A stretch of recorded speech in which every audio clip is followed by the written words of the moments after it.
صل على سيدنا ومولانا محمد اللهم صل على الحمد لله رب العالمين الحمد لله رب العالمين والصلاة والسلام على سيد الأنبياء وأشرف المرسلين وعلى آله الطيبين الطاهرين وأصحابه الأكرمين الأفضلين وعلى من أحبهم وتبعهم بإحسان أجمعين إلى يوم الدين أما بعد فأعوذ بالله من الشيطان الرجيم بسم الله الرحمن الرحيم رضي الله عنهم ورضوا عنه وقال تعالى وكل وعد الله الحسنى صدق الله مولانا العظيم وبلغنا رسوله النبي الأمين الكريم ونحن على ذلك لمن الشاهدين والشاكرين والحمد لله رب العالمين فقد قال الله تبارك وتعالى في شان حبيبه الكريم تعظيما وتكريما إن الله وملائكته يصلون على النبي يا أيها الذين آمنوا صلوا عليه وسلموا تسليما اللهم صل على سيدنا محمد عدد ما في علم الله صلاة دائمة بدوام ملك الله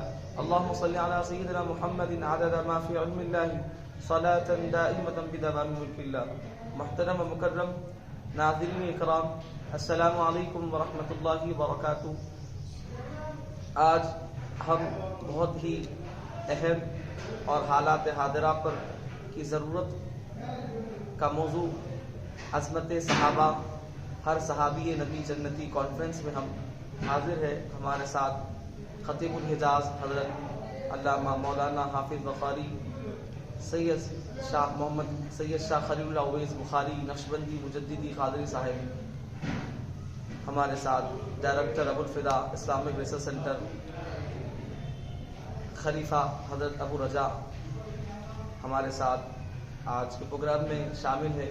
انشاءاللہ مول صاحب کی ذات تعارف کی محتاج نہیں ہے، آپ اپنے کام سے پہچانے جاتے ہیں اور ہر سلگتے ہوئے موضوعات پر مولانا جو ہے گفتگو فرماتے ہیں اور عوام کو خواص کو سب کو جو ہے آپ کی گفتگو ایسی ہوتی ہے کہ عوام الناس اور سب کے لیے آپ کی بات جو ہے مدلل بات ہوتی ہے۔ اور آج کے حالات حاضرہ میں عظمت صحابہ اور صحابی ہر صحابی نبی جنتی، انشاءاللہ اس پر ہم صاحب سے سوالات کریں گے۔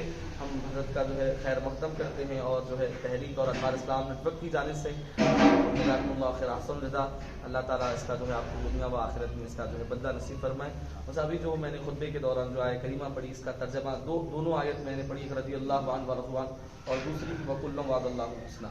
کیا صاحب اس سے ان دو آیتوں سے کیا صحابہ کرام کی عظمت ظاہر ہوتی ہے، کیا ان کے جنتی ہونے کے بارے میں یہ دو آیتوں میں مطلب معلوم ہوتا ہے؟ مگر بعض ایسا بھی سننے میں آ رہا ہے کہ وکل وعد اللہ الحسنی میں جو ہے صحابہ کرام کی صحابیت اس میں ثابت نہیں ہو رہی، ان کے پوروں کے جنتی ہونا جو ہے اس میں ثابت نہیں ہو رہا، ایسا بھی جو ہے بولا جا رہا ہے۔ پہلے ہم اس پہ بات کرتے ہیں پھر آگے انشاءاللہ سوالات۔ بسم اللہ الرحمن الرحیم الحمد للہ رب العالمین والصلاة والسلام علی اشرف الانبیاء والمرسلین وعلی آلہ واصحابہ اجمعین وعلی من تبعہم باحسان اجمعین الی یوم الدین اما بعد۔ معزز سامعین کرام، شفیق بزرگوں اور عزیز ساتھیوں، آج کی اس سوال و جواب کے نشست میں چونکہ یہ بہت ہی اہم اور سلگتے ہوئے عنوانات کے پر مشتمل یہ سوال و جواب کی جو نشست ہے، خاص طور پر اس لیے کہ موجودہ دور میں جو ہم حالات کا مقابلہ کر رہے ہیں اور جو حالات ہمارے سامنے نظر آ رہے ہیں، کہ ایسا لگ رہا ہے جیسے کہ کوئی جنگ و جدال کا ماحول بنا ہوا ہے، جس میں ہر کوئی اپنی بات کو منوانے کے لیے اور اپنی بات کو سچ کہنے کی کوشش میں کہیں نہ کہیں جو راہ اعتدال ہے، افراط و تفریط ہے، اس سے چھوٹتا ہوا نظر آ رہا ہے۔ آپ نے جو آیت کریمہ میں تو پہلے تو مبارکباد پیش کروں گا آپ حضرات کو اس کانفرنس کے لیے اور اس نشست کے لیے۔ اللہ تعالیٰ آپ تمام کو دارین کی سعادتوں سے سرفرازی عطا فرمائیں۔ پہلی بات یہ کہ آیت کریمہ کہ رضی اللہ عنہم ورضوا عنہ، اللہ ان سے راضی، وہ اللہ سے راضی۔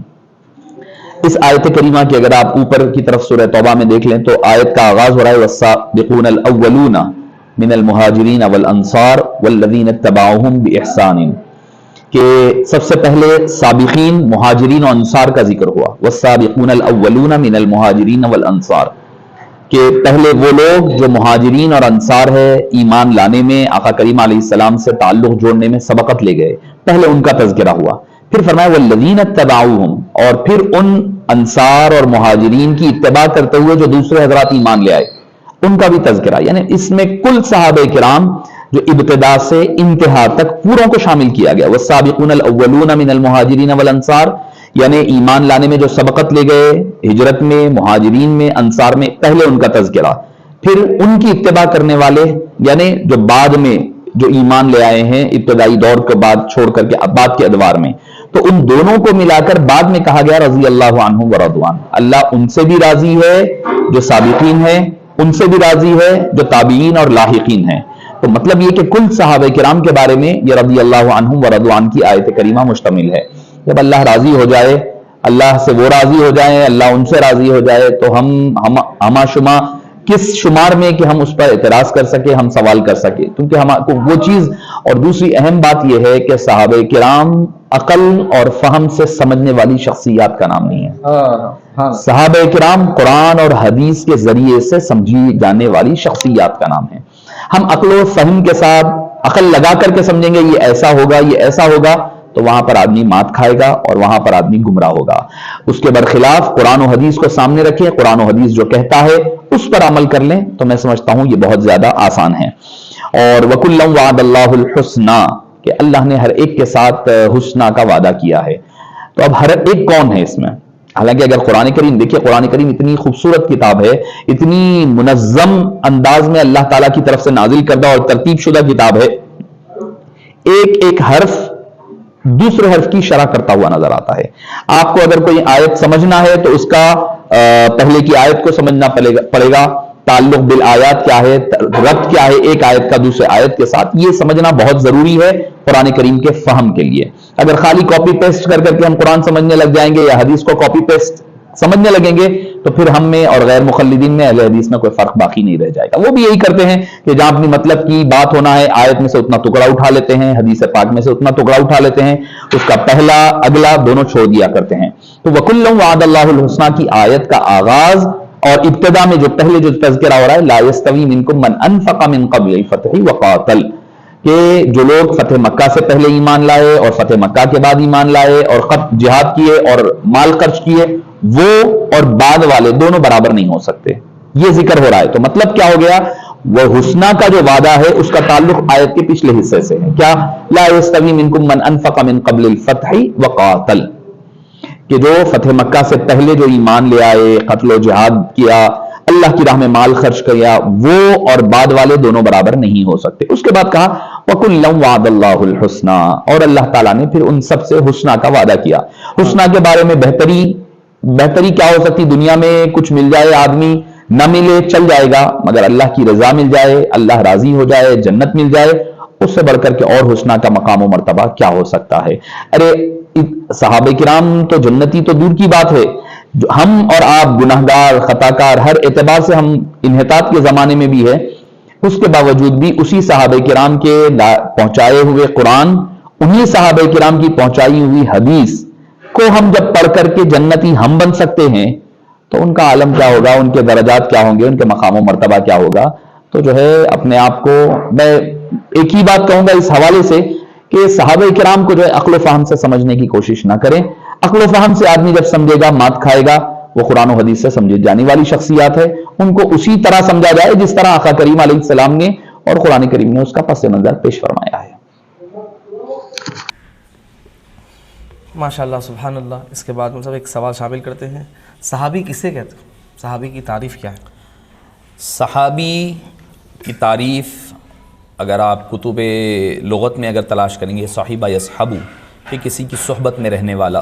صحبت کے لیے ضروری نہیں ہے کہ کوئی آدمی لمبے وقفے کے لیے رہے، یہی اہل سنت والجماعت کا جمہور اور متفقہ اور خود تمام مفسرین کا، محدثین کا، خود صحابہ کرام کا یعنی ایک مطلقاً ایک لمحے کے لیے بھی اگر کوئی آدمی صحبت میں رہ جائے تو اس کو صحابی کہا جاتا ہے۔ جیسے کہ حدیث پاک میں آیا ہے کہ حضرت سیدنا عمر فاروق رضی اللہ عنہ ارضاہ کے پاس ایک صحابی آئے اور ان سے کچھ غلطی سرزد ہو گئی تھی، اور وہ حضرت سیدنا فاروق اعظم رضی اللہ عنہ نے فرمایا کہ تم جو کام کیے ہیں اس کی وجہ سے میں تمہیں ضرور سزا دیتا، صرف اس وجہ سے کہ تم آقا کریم علیہ السلام کی صحبت میں ایک لمحہ گزار چکے ہیں، اسی لیے میں تمہیں اس کی رعایت کرتے ہوئے چھوڑ رہا ہوں. تو مطلب یہ ہوا حالانکہ وہ صحابی لمبا وقفہ گزارے نہیں ہیں، کچھ مختصر وقفے کے لیے آپ صلی اللہ علیہ وسلم کے ساتھ ان کی صحبت ثابت ہے، اور یہ حدیث پاک آپ کو صحاح ستہ میں مل جائے گی. اس میں حضرت سیدنا فاروق اعظم نے ان کے مختصر وقفے کی صحبت کو صحابی کہا ہے. صحابی وہ اگر اصطلاحی معنی میں دیکھا جائے تو ہر وہ شخص جنہوں نے آقا کریم علیہ الصلاۃ والسلام کو ایمان کی حالت میں دیکھا، ملاقات کی، ملا اور اسی حالت میں دنیا سے رخصت ہوئے، ان کو صحابی کہا جائے گا. یعنی کیونکہ یہ اس لیے ضروری ہے کہ ایمان کی حالت میں دیکھنا، ورنہ تو کئی بے ایمان آپ صلی اللہ علیہ وسلم کو دیکھے ہیں مگر وہ ایمان کی دولت سے فیضیاب نہیں ہوئے، جیسے کہ ابو جہل ہے، ابو لہب ہے، جس کا تذکرہ ملتا ہے. اور دوسری چیز یہ ہے کہ پہلے تو ایمان کی حالت میں دیکھنا، دوسری چیز اگر کوئی نہ دیکھ پائے، کوئی نابینا ہے، حضرت عبداللہ بن مکتوم ہے جو نظر نہیں آتا تھا، تو دیکھنے سے مراد اگر صحبت بھی اختیار کرے تو وہ بھی صحابی ہے. دیکھنا مطلقاً شرط نہیں ہے، صحبت میں رہنا. اب وہ صحبت کتنا وقفہ رہے، ہو سکتا ہے ایک لمحے کے لیے ہی کیوں نہ ہو، ایک لمحے کے لیے کیوں نہ ہو. اچھا اس میں عمر کی بھی قید نہیں ہے. اگر کوئی چھوٹا بچہ ہے، کوئی چھوٹی کم عمر تھے، وہ آپ صلی اللہ علیہ وسلم کے پاس لائے گئے اور آپ صلی اللہ علیہ وسلم نے اپنی شفقتیں، رحمتیں ان پر نثار فرما دی، تو وہ بھی صحابی میں شامل اور شریک ہیں. جیسے کئی بچے ہیں، کئی کم عمر تھے، جیسے خود حضرات حسنین کریمین کی مثال ہے، سب سے بڑی مثال. اہل بیت اطہار ہونے کے ساتھ ساتھ وہ صحابی بھی ہیں. کیوں ہیں؟ حالانکہ وہ ان کی عمر شریف آپ صلی اللہ علیہ وسلم کے دنیا سے پردہ فرمانے کے وقت 7 اور 8 سال کے مابین ہیں دونوں کی. حالانکہ کم عمر ہے، ہوش و حواس ظاہری طور پر نظر نہیں آتا، مگر اس کے باوجود ان کا آپ صلی اللہ علیہ وسلم کی صحبت میں رہنا صحابیت کے لیے کافی ہے. تو صحابی وہ جو آپ صلی اللہ علیہ وسلم کو ایمان کی حالت میں دیکھے، ملاقات کرے، رہے اور اسی پر پھر خاتمہ بھی ہوا ہو. کیونکہ کچھ ایسا بھی ہوا ہے، کچھ لوگ مرتد تھے، کچھ منافقین تھے جو ایمان تو لے آئے مگر آہستہ آہستہ جا کر کے وہ پھر ارتداد کی طرف پلٹ گئے، مرنے سے پہلے وہ مرتد ہو گئے. تو لہٰذا ایمان کی ایک ہونا شرط ضروری ہے کہ ایمان کی حالت پر ہی ان کا انتقال ہونا ضروری ہے. تو صحابی ہم اسے کہتے ہیں. تو ہمارے پاس اہل سنت والجماعت میں یہ دیکھا جائے گا کہ مطلب ایمان کی حالت میں مطلب ان کا انتقال ہونا یہ ان کے صحابی کے لیے شرط. جی اہل سنت والجماعت ہی کے پاس یہ شرط ہے کہ بھئی اگر کوئی مرتد ہو جائے، جی کیونکہ کچھ ہوا ہے، کچھ لوگ اچھا اس پر بعض لوگ یہ بھی اعتراض کرتے ہیں کہ کیا ہم جب کہتے ہیں صحابہ کے فضائل بیان کرتے ہیں تو بعض لوگ کہتے ہیں بھئی پھر کیا سرکار دو عالم صلی اللہ علیہ وسلم کی فیض ان مرتدین کو نہیں پہنچا کیا؟ تو وہ تو آپ صلی اللہ علیہ وسلم کو پتا تھا کہ یہ مرتد ہونے والے ہیں. قرآن میں یا ایھا الذین آمنوا من یرتد منکم عن دینہ کی آیت اسی کے حوالے سے نازل ہو چکی تھی. منافقین کے نام تو آپ صلی اللہ علیہ وسلم نے حضرت حذیفہ بن یمان کو بتا دیے تھے کہ بھئی یہ اسرار النبی تھے، تو سر سارے جانتے تھے. تو لہٰذا آپ صلی اللہ علیہ وسلم کو پتا تھا کہ کون منافق ہے اور کون ارتداد مرتد ہو کر کے جانے والا ہے.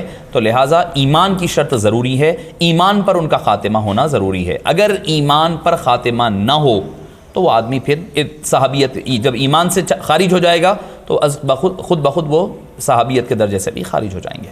صحابہ میں سب سے افضل کون؟ دیکھیے صحابہ کرام بے شمار ہے، جیسے کہ لاکھوں کی تعداد بتائی گئی، 1 لاکھ کم و بیش 1.5 لاکھ کے قریب کی تعداد بتائی گئی صحابہ کرام کی. تو یقینی طور پر کچھ کو کچھ پر فضیلت ہے. جیسے آپ دھات کی چیز اٹھا لیں تو ہر دھات ایک جیسا نہیں ہوتا. پتل ہے، لوہا ہے، سونا ہے، چاندی ہے، ہونے کے اعتبار سے تو دھات ہے مگر ہر دھات ایک جیسا نہیں ہوتا. تو اسی طرح اللہ تعالیٰ نے بھی انسانوں میں فوقیت اور مرتبے الگ الگ رکھے ہیں. تو لہٰذا اور انبیاء کرام کے بارے میں بھی ہے، تلک الرسل فضلنا بعضهم علی بعض، کچھ رسولوں کو بعض رسولوں پر ہم نے فضیلت عطا فرمائی ہے. تو یہ فضیلت اللہ تعالیٰ نے عمل کے اعتبار سے عطا، شرافت کے اعتبار سے، کبھی کسی کو نسب کے اعتبار سے، کبھی کسی کو صحبت کی وجہ سے، کبھی کسی کو عبادات کی وجہ سے.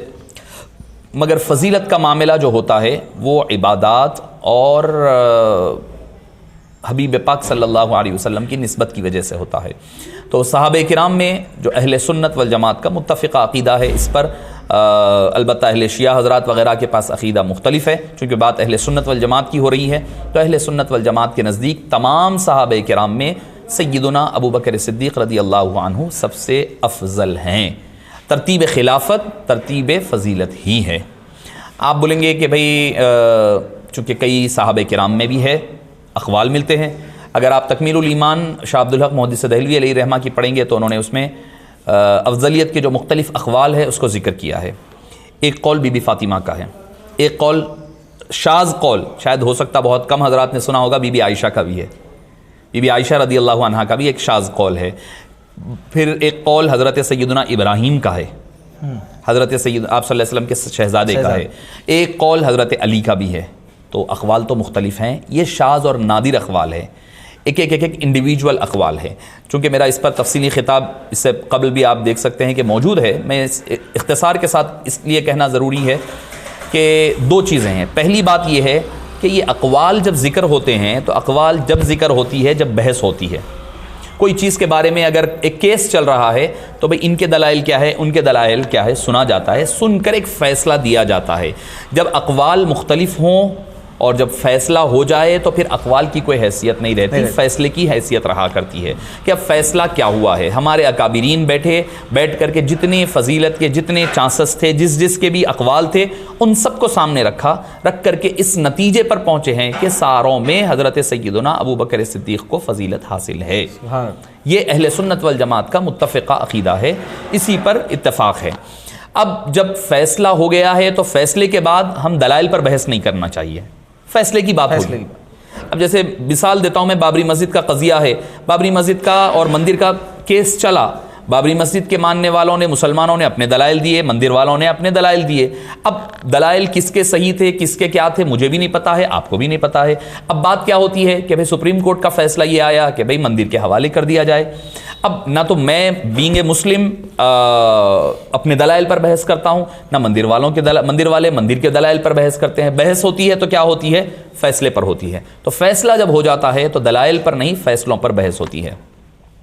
ایک صاحب مجھے کہنے لگے کہ صاحب وہ تو حضرت مقداد ہے، حضرت عمار ہے، ان کے اقوال احادیث ہیں. اس کا بھی ذکر شاہ عبدالحق محدثہ دہلوی علیہ الرحمہ نے تکمیل الایمان میں کیا. میں میرے نوجوان ساتھی جتنے ہیں جو علم کی خدمات وغیرہ انجام دے رہے ہیں اور علماء ہیں، علماء کرام ہیں، تو ان کو کہوں گا کہ شاہ عبدالحق محدثہ دہلوی علیہ الرحمہ کی کتب، خاص طور پر تکمیل الایمان کا، اور دوسری کتاب ہے اگر فقہ حنفی پر پڑھنا چاہ رہے ہیں تو فتح سر المنان فی اثبات مذہب النعمان.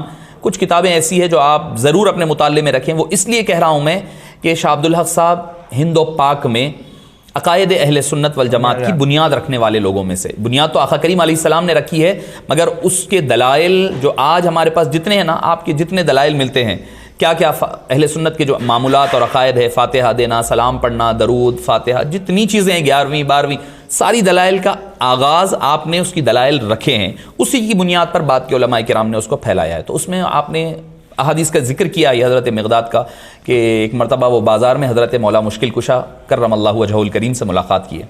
تو مولا مشکل کشا نے پوچھا کہ کیا بات ہے، تم کیوں غمزدہ نظر آ رہے ہو؟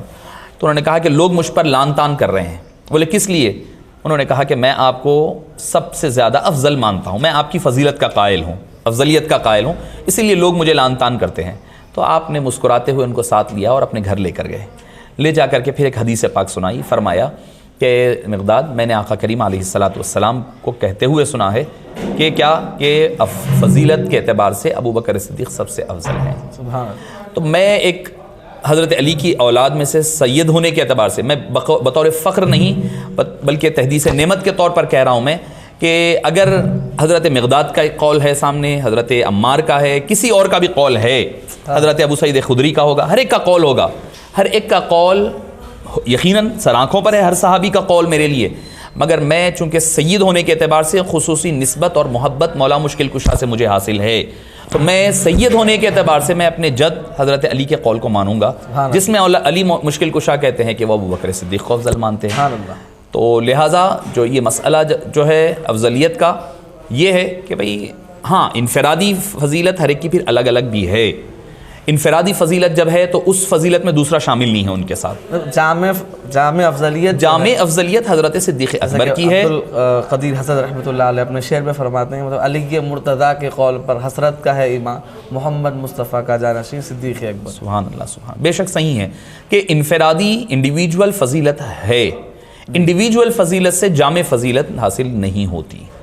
بھئی جس کو جیسے حضرت عمر فاروق کے بارے میں کہا گیا رضی اللہ عنہ، تم جس راستے سے جاتے ہو شیطان راستہ بدل دیتا ہے، یہ کسی اور کے لیے نہیں کہا گیا.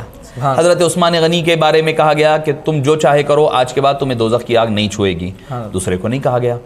حضرت مولا مشکل کشا کو کہا من کنت مولاہ فہذا علی مولاہ، یہ کسی اور کے بارے میں نہیں کہا گیا.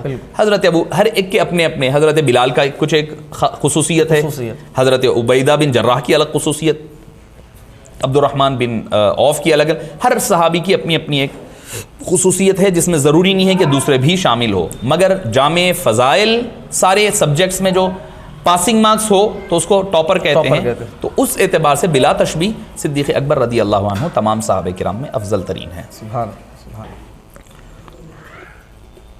صحابہ کو صحابی نہ ماننے والوں کا کیا حکم؟ مطلب آج کے دور میں مطلب بالکل یہ کہا جا رہا ہے کہ بھئی یہ ہے کہ بھئی فلاں وقت میں جو ہے صحابی تھے، فلاں صحابی ان کو نہیں مانا جا رہا تھا، تو نہیں ماننے، مطلب اب دور حاضر میں اس کا کیا جواب؟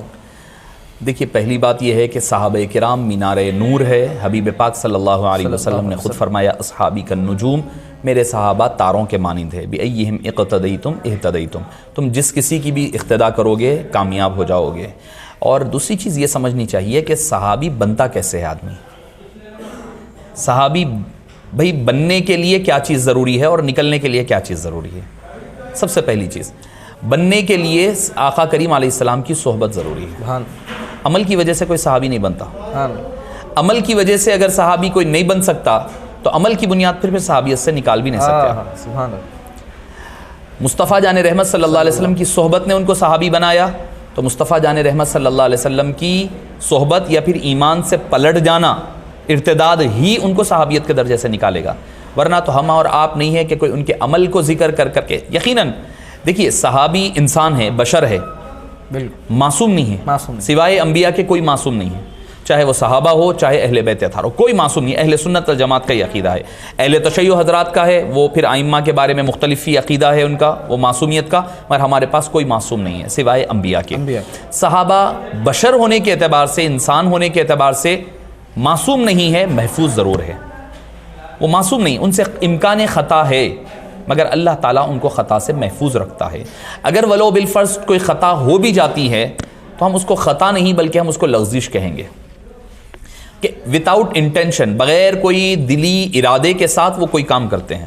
اگر کوئی کام ان سے لغزش سرزد بھی ہوئی ہے تو ان کا ارادہ غلط نہیں تھا، ان کی نیت غلط نہیں ہو سکتی. آپ نیت پر ان کے شک نہیں کر سکتے. کیوں؟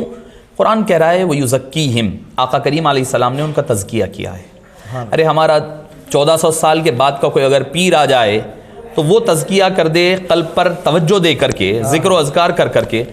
جب مصطفیٰ کریم نے ان کے قلب پر توجہ دی ہوگی تو ان کے لطائف مراقبات کس قدر نہیں روشن ہوئے ہوں گے. تو جن کے دلوں کا تزکیہ آقا کریم علیہ السلام کرے تو پھر ان پر انگلی اٹھانا نعوذ باللہ من ذالک، آقا کریم علیہ السلام کے عمل تزکیہ پر انگلی اٹھانا. اللہ اکبر، یہ سوچنا پڑے گا. یعنی نعوذ باللہ سرکار دو عالم صلی اللہ علیہ وسلم نے نعوذ باللہ ان کی پھر صحیح طور پر تزکیہ نہیں کیا، یہ سوال اٹھتا ہے. تو ہم اتنی جسارت تو میں نہیں سمجھتا اہل سنت والجماعت کا کوئی شخص کر سکتا ہے. ان کا دلی ارادہ برا نہیں ہو سکتا، زبانی طور پر یا عملی طور پر ہو سکتا ہے کہ بغیر نیت، بری نیت کے کوئی کام ہو گیا ہو، قطع ہو سکتی ہے، لغزش ہو سکتی ہے، بشری تقاضے کے تحت ہو سکتا ہے. مگر کوئی عمل کی وجہ سے ہم کسی کو صحابیت سے خارج نہیں کر سکتے.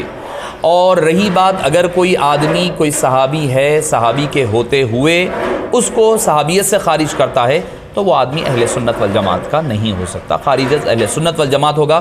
جیسا کہ حالیہ دنوں میں جامع نظامیہ کا بھی فتویٰ آیا ہے، تو جس کی صحابیت قرآن و حدیث سے ثابت ہے اس شخص کی صحابیت کا انکار جائز ہرگز نہیں کیا جا سکتا. کوئی بھی ادنا سے ادنا درجے کا بھی صحابی ہوگا، ہو سکتا ہے ایک لمحے کے لیے سرکار سے ملاقات ہوگی، مگر اس شخص کا آپ انکار ان کو صحابیت سے نکالنے کا ہمیں اختیار ہی نہیں ہے. تو یہ کہے گا میں قرآن میں سے ایک آیت نکال دوں گا، کسی کو اختیار ہے، کسی کو اختیار نہیں ہے. تو ہمیں بھی جب تک کہ کوئی صحابہ کرام نے یا پھر ہمارے اکابرین نے، کچھ صحابہ جیسے کہ مرتد وغیرہ ہوئے ہیں یا منافقین کی فہرست میں آئے ہیں، ویسے حضرات کا تذکرہ ہو تو ٹھیک ہے، پھر بھی کہا جا سکتا ہے. مگر ہم کسی کی صحابیت سے انکار ہرگز نہیں کر سکتے. وہ آدمی پھر اہل سنت والجماعت سے خارج ہو جائے گا جو صحابہ کرام کو ماننے سے انکار ہے. اگر کل صحابہ کو مان لے گا تو وہ آدمی ایمان سے ہی ہاتھ دھو بیٹھے گا. کچھ صحابہ وہ ہے، دیکھیے اس میں بھی کیا ہے، تھوڑا سا اعتدال والی راہ کیا ہے. کچھ صحابہ وہ ہیں جن کا نہ ماننا آدمی کو کافر بناتا ہے، کچھ صحابہ وہ ہیں جن کا نہ ماننا آدمی کو فاسق و فاجر بناتا ہے. جی وہ اس لیے کہ اگر آپ عقیدت الطحاوی یا نصفی عقائد کی بڑی بڑی کتابیں پڑھیں گے تو آپ کو ملے گا جو صحابی کا ذکر قرآن کریم میں ہے یا جس پر علماء کا اتفاق ہے کہ یہ اسی صحابی، جیسے کہ حضرت صدیق اکبر رضی اللہ عنہ، ان اللہ معنا اذ قال لصاحبہ، جو ہے حضرت صدیق اکبر کے بارے میں کسی کا اس پر اختلاف نہیں ہے۔ حضرت بی بی عائشہ کی طہارت و پاکی کا ذکر قرآن کریم میں جس پہ کسی کو اختلاف نہیں ہے۔ حضرت زید بن حارثہ کا نام کے ساتھ قرآن میں ذکر ہے۔ ایسے صحابہ جن کا ذکر قرآن کریم میں ہے، ان کا اگر کوئی انکار کرتا ہے تو وہ آدمی کافر ہو جائے گا، اور جن کا دوسرے قرآن کو چھوڑ کر دوسرے احادیث وغیرہ میں تذکرہ ہے، ان کا ذکر آدمی کو فاسق و فاجر بنائے گا اور اہل سنت والجماعت سے خارج کرے گا۔ اس کے اندر اور ایک میں ایڈ کر لوں کہ اگر کوئی مطلب افضلیت صدیق اکبر کا منکر ہے تو پھر اس کے ایمان کے اوپر کیا رہے کہ مطلب افضلیت صدیق اکبر کا مسئلہ جو ہے ایمان کا مسئلہ ہے۔ بعض ہمارے پاس مطلب اہل سنت والجماعت میں ہی دیکھا جا رہا ہے کہ مطلب افضلیت صدیق اکبر کے جو ہے بعض منکر نظر۔ دیکھیے، افضلیت صدیق اکبر پر چاروں ائمہ کرام کے نزدیک، ائمہ اربعہ اگر آپ اٹھا لیں، ان تمام کے نزدیک حضرت سیدنا صدیق اکبر کی افضلیت مسلمہ اور ثابت ہے۔ اور رہی بات، مجھے آپ پوچھو تو یاد آ رہا ہے کہ امام جعفر صادق رضی اللہ عنہ ارضاہ سے ہے، مروی ہے کہ آپ نے خود فرمایا کہ تمام خلائق میں انبیاء کے بعد سب سے افضل شیخین کریمین ہیں۔ تو اہل سنت والجماعت کی پہچان ہی یہی ہے، فضیلت الشیخین۔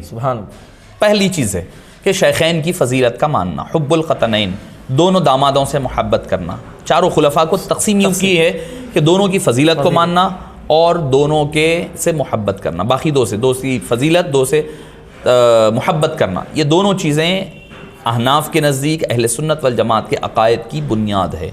اس سے اگر آدمی انکار کرے گا تو اہل سنت والجماعت سے خارج ہو جائے گا، خارج از اہل سنت والجماعت، جیسے کہ رد مختار وغیرہ میں اور جامع نظامیہ کا جو تفصیلی فتویٰ حالیہ دنوں میں حضرت مفتی اعظم حضرت مفتی عظیم الدین صاحب قبلہ علیہ الرحمۃ والرضوان کے قلم مبارک سے جو فتویٰ صادر ہوا تھا، اس میں یہی مذکور ہے کہ جو فضیلت صدیق اکبر کا منکر ہے وہ خارج از اہل سنت والجماعت ہے۔ کیونکہ عقائد اہل سنت والجماعت کے جو بنیادیں ہیں، بنیادوں میں کی ایک بنیاد ہے یہ، جو آپ بنیاد کو ہی نہیں مانیں گے، ہٹا دیں گے، پھر بعد میں نے جیسے کہا نا شاذ اقوال لا کر کے پیش کریں گے، تو بھائی وہ جو شاذ اقوال، کیا جو امام اعظم ابو حنیفہ جیسے اکابرین میں کیا ان کی نظر سے وہ شاذ اقوال نہیں گزرے ہیں؟ وہ گزرے ہیں، وہ گزرنے کے بعد وہ سارے اقوال پر بحث و مباحثے کے بعد ایک نتیجے پر پہنچے ہیں۔ جب نتیجہ ثابت ہو گیا ہے تو اب اس کے اوپر پھر نیچے کی باتوں کی، ذیلی چیزوں کی بحث کرنا لایق نہیں ہے۔ صحابہ کرام میں تفریق کرنا کیسا؟ صحابہ کرام میں تفریق کرنا، دیکھیے تفریق کے دو معنی ہوں گے۔ تفریق میں ایک معنی یہ ہوگا فرق کرنا، یعنی ایک کی فضیلت کو بیان کرنا، ایک کا دوسرے پر جو مقام و مرتبہ ہے اس کا تذکرہ کرنا۔ دوسرا تفریق کا معنی جدا کرنا، الگ الگ کرنا، یا پھر ایک کی کسر شان کرنا۔ تو یہ پہلے والا جائز ہے، دوسرے والا ناجائز ہے، بلکہ حرام قرار دیا ہے فقہاء کرام میں، کیونکہ آقا کریم علیہ السلام کا حکم ہے لا تسبوا اصحابی، میرے صحابہ کو گالی گلوچ مت دو۔ یعنی سب و شتم، سب کا معنی بہت ہی وسیع ہے، بہت وسیع ہے۔ اگر آپ سب کے معنی دیکھیں گے، اگر آپ کسی کو تنقید کر رہے ہیں، کرٹیسائز کر رہے ہیں، تو اس کو بھی سب کہا جاتا ہے عربی زبان میں۔ کسی کو گالی گلوچ کرنے کو بھی سب کہا جاتا ہے، اعلیٰ لیول بھی ہے، نچلا لیول بھی ہے، دونوں بھی چیزیں اس میں پائی جاتی ہے، سب و شتم۔ تو آقا کریم علیہ السلام نے فرمایا لا تسبوا اصحابی، میرے صحابہ کو تم گالی گلوچ مت کرو۔ تو اگر کسی کی تنقیص کرتے ہوئے فرق کر رہے ہیں تو یہ حرام ہے، یہ حرام ہے صحابہ کرام کو گالی گلوچ کرنا۔ اور اس کی وجہ سے آدمی کئی دنیاوی اور اخروی مصائب کا شکار ہوگا اگر صحابہ کرام کے کسر شان کرے گا اور صحابہ کرام کو گالی گلوچ یا سب و شتم کرے گا۔ اب رہی بات فضیلت، یقیناً فضیلت میں ہر ایک برابر نہیں ہے، ہر ایک کا مقام و مرتبہ الگ الگ ہے، اور میں سمجھتا ہوں کہ فی زمانہ جو ایک سب سے بڑا جو مسئلہ چل رہا ہے وہ یہی ہے کہ ہم جو ہے صحابہ کرام کے درمیان جو مراتب فرق ہے اس کو بھول جا رہے ہیں۔ عام صحابہ کو خاص میں لے جا کر خاص کو خاص الخاص میں، خاص الخاص کو عشرہ مبشرہ میں، عشرہ مبشرہ سے خلفاء میں، خلفاء میں پھر ترتیب میں۔ تو لہٰذا یہاں پر مسئلہ آیا جا رہا ہے کہ ہم جو ہے ایک صحابی کی مقام و مرتبہ دوسرے والوں سے ساتھ ملا دے رہے ہیں، یہ ترتیب یہ جائز نہیں ہے، یہ بھی اہل سنت والجماعت کے عقائد سے خلاف ہے۔ ایک صحابی کو اللہ، اور اچھا اس میں بھی دیکھیے یاد رکھیے کہ اگر کسی کی فضیلت بیان ہو رہی ہے تو کسی کو چھوٹا نہیں ثابت کرنا، بلکہ فضیلت ان کی بڑی ہے. قرآن نے بھی کیا ہے, تلک الرسل فضلنا بعضهم علی بعض, فضیلت سب کو دی ہے ہم نے, فضیلت سبھی میں شامل ہے, تمام رسول تمام نبی ہے, نبوت سب میں کامن ہے, نبوت میں پھر اعلیٰ مقام الگ کسی کو دیا, نبوت میں پھر رسالت عطا کی, رسالت میں اولو الفضل بنائے, اولو الفضل میں پھر جو ہے آقا کریم علیہ السلام. تو فضیلت کے درجے اوپر جا سکتا ہے آدمی, مگر کسی کو نیچے گرانے کی اجازت نہیں ہے. بعض کو بعض پر فضیلت دی ہے کہا قرآن نے, یہ نہیں کہا کہ ہم نے کسی کا مقام کم کیا, نہیں کہا. حالانکہ ایک کو جب اوپر کا مقام دیں گے تو رتبے کے اعتبار سے تو نیچے ہوں گے دوسرے, مگر قرآن نے یہ نہیں کہا کہ ہم نے نیچا کیا ہے ان کا مقام, نہیں, دوسرے کا مقام بڑھایا ہے. تو یہ طریقہ کار اہل سنت والجماعت کا ہونا چاہیے کہ پہلے تو کمپیئر نہیں کرنا چاہیے کہ بھئی ان کے ساتھ تقابل نہیں ہونا چاہیے. ہر ایک کی اپنی ایک شان ہے, ہر پھول کی الگ خوشبو ہے. باغ مصطفیٰ جو ہے یہ صحابہ کرام اہل بیت اطہار, یہ باغ مصطفیٰ ہے, اس کا ہر پھول کی ایک الگ خوشبو ہے, الگ رنگ ہے, الگ مہک ہے. ہر ایک کو اس کو اپنی جو پھول کی خوشبو ہے اس سے جانا جائے. اس کو اس کے ساتھ لڑانا, تفریق کرنا, یہ اہل سنت والجماعت کا شیوا نہیں ہے اور یہ جائز بھی نہیں ہے. اگر یوں دو الفاظوں میں اس کو کہیں تو نبی کے باغ کے سر و ثمر سے پیار کرتے ہیں, ہم ایک گل سے نہیں سارے چمن سے پیار. بے شک, سبحان اللہ. صحابہ اکرام کی شان میں قرآن و حدیث میں کچھ فضیلت بیان کی گئی.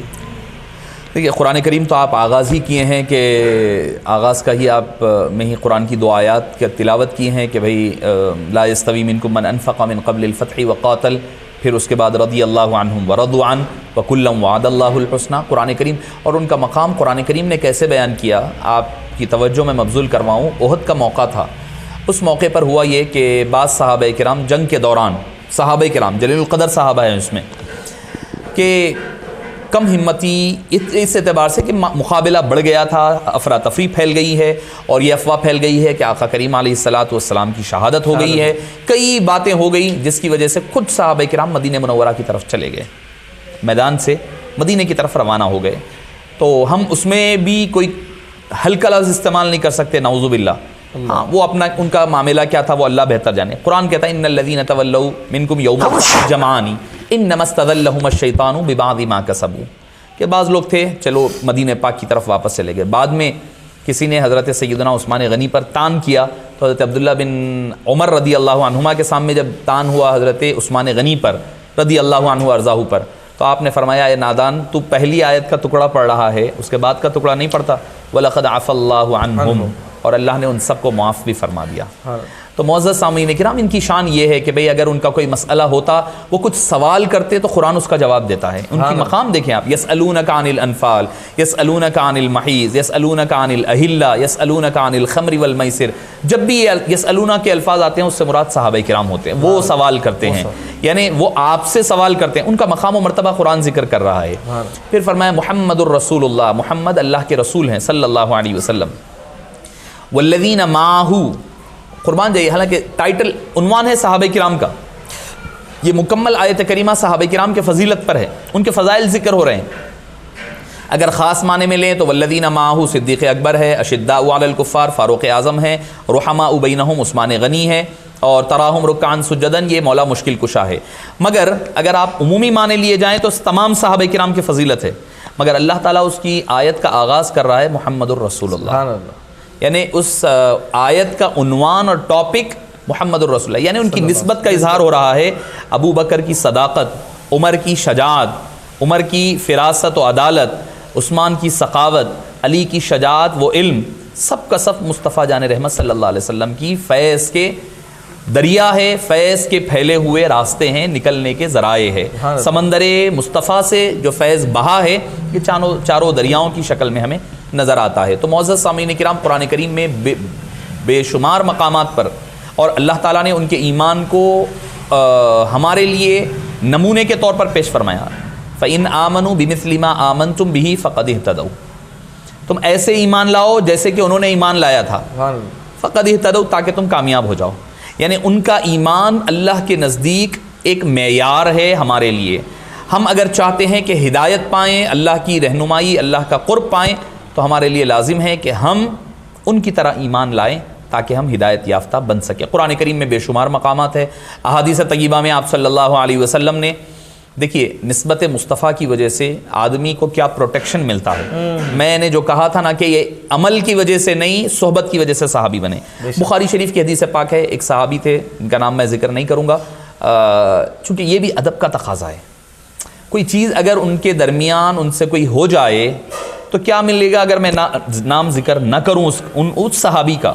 ٹھیک ہے بھائی ایک صحابی تھے, ایک عنوان کے طور پر, ایک مثال کے طور پر سمجھانے کے لیے کہہ رہا ہوں. ضروری نہیں ہے کہ ان کا نام, کوئی ایسا نہ ہو کہ لوگ ان کا نام سن کر ان سے بدظن نہ ہو جائے, کہیں ان کو اپنی طرح سمجھنے نہ لگ جائیں.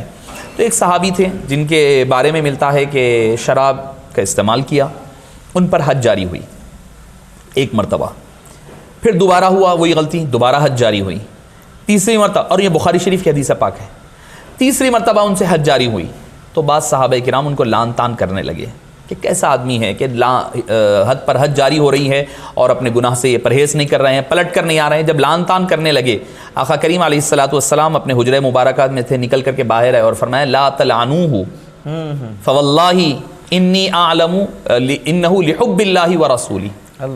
لا تلعنوہ, اے لوگو ان کو لعن طعن مت کرو, ملامت مت کرو, لعن طعن مت کرو. حالانکہ عمل خراب ہے, عمل ایک بار نہیں 3 مرتبہ غلطی ہو چکی ہے شراب پینے کی, مگر حبیب پاک کیا فرما رہے ہیں لا تلعنوہ, یعنی عمل کی کمی ان کو لعن طعن کا حقدار نہیں بناتی. تو اب جو لعن طعن کسی عمل کی وجہ سے صحابی کو کرتے ہیں تو وہ آقا کریم علیہ الصلوۃ والسلام کی اس حدیث پاک کے خلاف جا رہے ہیں. فواللہ انی اعلم, اللہ کی قسم میں تو اتنا ہی جانتا ہوں, انہ یحب اللہ ورسولہ, کہ اللہ اور اللہ کے رسول سے محبت کرتا ہے.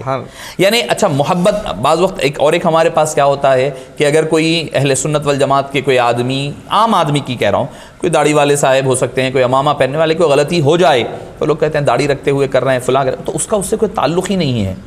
بھائی عاشق, ٹھیک ہے بھائی عاشق رسول کا, عشق رسول کا ہونا اور شے ہے, انسان عمل کی کمی کچھ اور شے ہے, نہیں ہونا چاہیے, اس سے پرہیز کرنا چاہیے. تو میں یہ بتلانا چاہ رہا ہوں کہ صحابی عمل خراب ہونے کے باوجود بھی صاحب لعن ملامت نہیں بنے. دوسری چیز حبیب پاک نے فرمایا کہ وہ اللہ اور اللہ کے رسول سے محبت کرتے ہیں.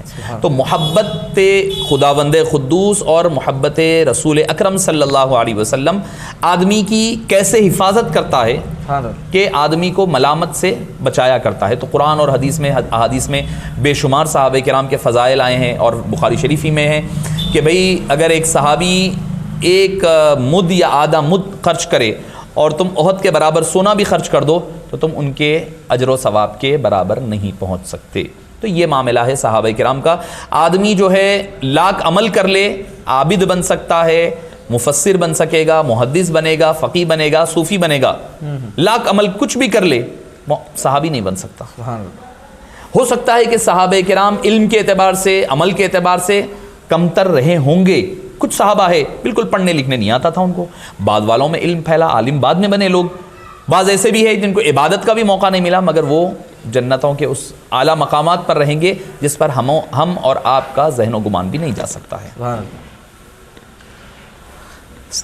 صحابہ کرام کی تعداد کتنی؟ دیکھیے صحابہ کرام کی تعداد کے حوالے سے کوئی مستقل کوئی تعداد متعین نہیں کی جا سکتی ہے, چونکہ کہیں پر ایسا نہیں نظر آتا. البتہ یہ ہے کہ فتح مکہ کے موقع پر ہمارے پاس جو تعداد ملتی ہے کہ کم و بیش 1.5 لاکھ کے قریب صحابہ کرام کی تعداد تھی. تو 1.5 لاکھ کے قریب کی صحابہ کرام کی تعداد آپ صلی اللہ علیہ وسلم کے دنیا سے پردہ فرمانے کے 2 مہینے پہلے کی بات ہے. اس دوران اور بھی بڑی ہوگی, تو کوئی متعین تعداد ہم بیان نہیں کر سکتے. ہاں جتنے بھی تھے اللہ تعالیٰ خوش نصیب تھے وہ لوگ جن کو اللہ تعالیٰ نے اپنے حبیب پاک صلی اللہ علیہ وسلم کی صحبت سے فیض یاب فرمایا تھا. کیا فتح مکہ کے بعد والے صحابہ کرام ہیں؟ دیکھیے فتح مکہ کے بعد تو آپ کے پاس 3-4 سال ہے صاحب. میں کہہ رہا ہوں کہ آقا کریم علیہ السلام کے دنیا سے پردہ فرمانے سے قبل ایک لمحے کے لیے بھی اگر کوئی آ کر کے آقا کریم علیہ السلام سے ملاقات کر لیا تو وہ بھی صحابی ہے. فتح مکہ کے بعد والے صحابہ نہیں ہونا کہنا اپنے ایمان اور دین کو ڈھا دینا ہے. نہیں مطلب بولنے والے بھی مطلب احادیث مبارکہ پیش کر رہے ہیں, مطلب کتابوں کے حوالے پیش کر رہے ہیں کہ فتح مکہ کے بعد والے صحابی نہیں ہیں, تب صحابہ کے قول بیان کر رہے ہیں, عمر بن خطاب کا قول بیان کر رہے ہیں. نہیں, مسئلہ کیا ہے کہ رتبے کے اعتبار سے دیکھیے اگر کہیں پر حضرت عمر فاروق کا جو قول پیش کیا جا رہا ہے کہ وہ صحابی نہیں ہے مختصر وقفہ رہنے کی وجہ سے, تو اس سے مراد وہ مقام و مرتبے کا انکار ہے. جو مقام و مرتبہ پہلے والوں کو ملا ہے وہ بعد والوں کو نہیں ملا ہے. وہ مقام کا انکار ہے, لفظ صحابیت کا انکار نہیں ہو سکتا, کیونکہ آقا کریم علیہ الصلوۃ والسلام کی نگہ پاک کے لیے کیا نعوذ باللہ پھر یہی سوال آئے گا کہ کیا سرکار دو عالم صلی اللہ علیہ وسلم تزکیہ نفس کے لیے لمبا وقفہ ہونا ضروری ہے کیا؟ سوال وہی ہے میرا, پھر وہیں جا کر رک رہا ہوں میں بالکل کہ کیا اتنا وقفہ چاہیے؟ آپ کس کس کو نکالیں گے؟ بعض تو اب جیسا کہ آپ حضرات جانتے ہیں بخوبی, چونکہ ہماری طبیعتیں ایسی ہے, جامعہ سے نسبت رہی ہے اور نقشبندیت سے, تو نام لے کر کے کسی کا رد کرنا کرانا, جیسے میں نے ابھی کہا تھا آپ کو کہ جامعہ کا یہ موقف رہا نہیں ہے. کیوں نہیں رہا؟ ہو سکتا ہے لوگ اس پر اعتراض کر دیں گے کہ بھئی جامعہ کا موقف ایسا کیوں ہے صلح کلیت کا. دیکھیے جامعہ افراد پر فتویٰ نہیں دیتا, عقائد پر دیتا ہے. کیونکہ اگر افراد کے لیے, فرد کے لیے آپ بولیں گے ٹھیک ہے ڈرتے کیوں ہیں, قرآن اٹھا کر کے پڑھیے آپ, سرکار دو عالم صلی اللہ علیہ وسلم کو ستانے والے کتنے کفار تھے؟ بے شمار تھے, مگر ایک ہی کافر کا نام قرآن کریم میں ہے, ابو لہب کا. ابو جہل کا نام نہیں ہے, عتبہ کا نام نہیں ہے, شیبہ کا نام نہیں ہے, ولید کا نام نہیں, کئی کفار ہے. کیوں نہیں ہے؟ نعوذ باللہ, اللہ کو نعوذ باللہ ثم نعوذ باللہ کسی سے ڈر ہے کیا قرآن میں ذکر کرنے میں؟ وَمِنَ النَّاسِ مَن يَقُولُ آمَنَّا, منافقین کا ذکر ہو رہا, لوگوں میں سے کچھ لوگ یہ ہے جو یہ کہتے ہیں. کس کا ڈر ہے اللہ کو نعوذ باللہ؟ تو مطلب یہ ہے کسی کا نام لے کر کے رد نہ کرنا اس بات کی دلیل نہیں ہے کہ وہ ڈر ہے. قرآن میں یہ بھی اسلوب ہے, یہ بھی اسلوب ہے, مگر ایک ہی جگہ اسلوب ملتا ہے نام لے کر کے رد کرنے کا, بلکہ پورا قرآن بغیر نام لے کر کے رد کرتا ہے. وہ اس کی وجہ کیا ہے؟ اگر آپ نام لے کر کے کسی کا رد کریں گے نا تو وہ فتویٰ, وہ بات ان کی حد تک خاص ہو جائے گی. مثال کے طور پر اگر کہے کہ بھئی یہ عقیدہ رکھنے والا یہ شخص فلاں شخص غلط ہے, یہ غلط کام کر رہا ہے, یہ فتویٰ اس پر ہے, تو جتنے فتویٰ پڑھیں گے کہیں گے یہ تو میرا نہیں ہے, تو فلاں نام کے آدمی کا ہے. میں اگر وہ غلط بات ہے بھی تو میں چھوڑ دوں گا اس کو, کیوں؟ فتویٰ میرے خلاف نہیں, میرے خلاف. اگر اور دوسری چیز یہ کہ مرنے سے پہلے اگر انہیں توبہ کر لیا ہے تو ہمیں تو نہیں معلوم میں دل کا حال کیا ہے. بالکل دل کا حال کیا ہے وہ تو اللہ بہتر جانتا ہے. اگر وہ معاف فرما دے, وہ قبول کر لے توبہ, معاف کر دے, ہم کون ہوتے ہیں درمیان میں جانے والے؟ بالکل. تو لہٰذا وہ فتویٰ اس کو جامعیت اور یونیورسل بنانے کے لیے جامعہ کا بھی یہی اسلوب ہے. تو جیسے کہ ابھی حالیہ دنوں میں ایک صاحب کا جو ہے فتح مکہ تو دور کی بات, آپ صلح حدیبیہ کہہ دیا انہوں نے, تو میں نے کہا تھا کہ صلح حدیبیہ کہہ دیں گے آپ تو حضرت ابو ہریرہ نکل جائیں گے وہ فہرست سے. حضرت ابو ہریرہ خیبر کے موقع پر ایمان لائے ہیں, مدینہ پاک پہنچے حضرت ابو ہریرہ رضی اللہ عنہ, اور ان کا اصلی نام عبد الرحمن بن صخر تھا رضی اللہ عنہ. آقا کریم علیہ السلام نے بدل کر عبد الرحمن رکھا تھا, وہ عبد الرحمن بن صخر, اور ان کی کنیت ابو ہریرہ کے نام سے معروف تھے. وہ مدینہ پاک آئے تو پتہ چلا کہ سرکار مدینہ علیہ السلام خیبر کے لیے گئے ہوئے ہیں.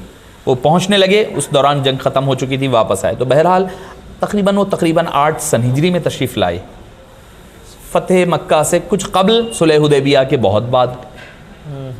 تو پھر 5374 جو احادیث حضرت ابو ہریرہ کی ہے وہ کیا کریں گے؟ ہم نکال دینا پڑے گا کتب احادیث سے. کئی ازواج سے نکاح آپ نے صلح حدیبیہ کے بعد کیا.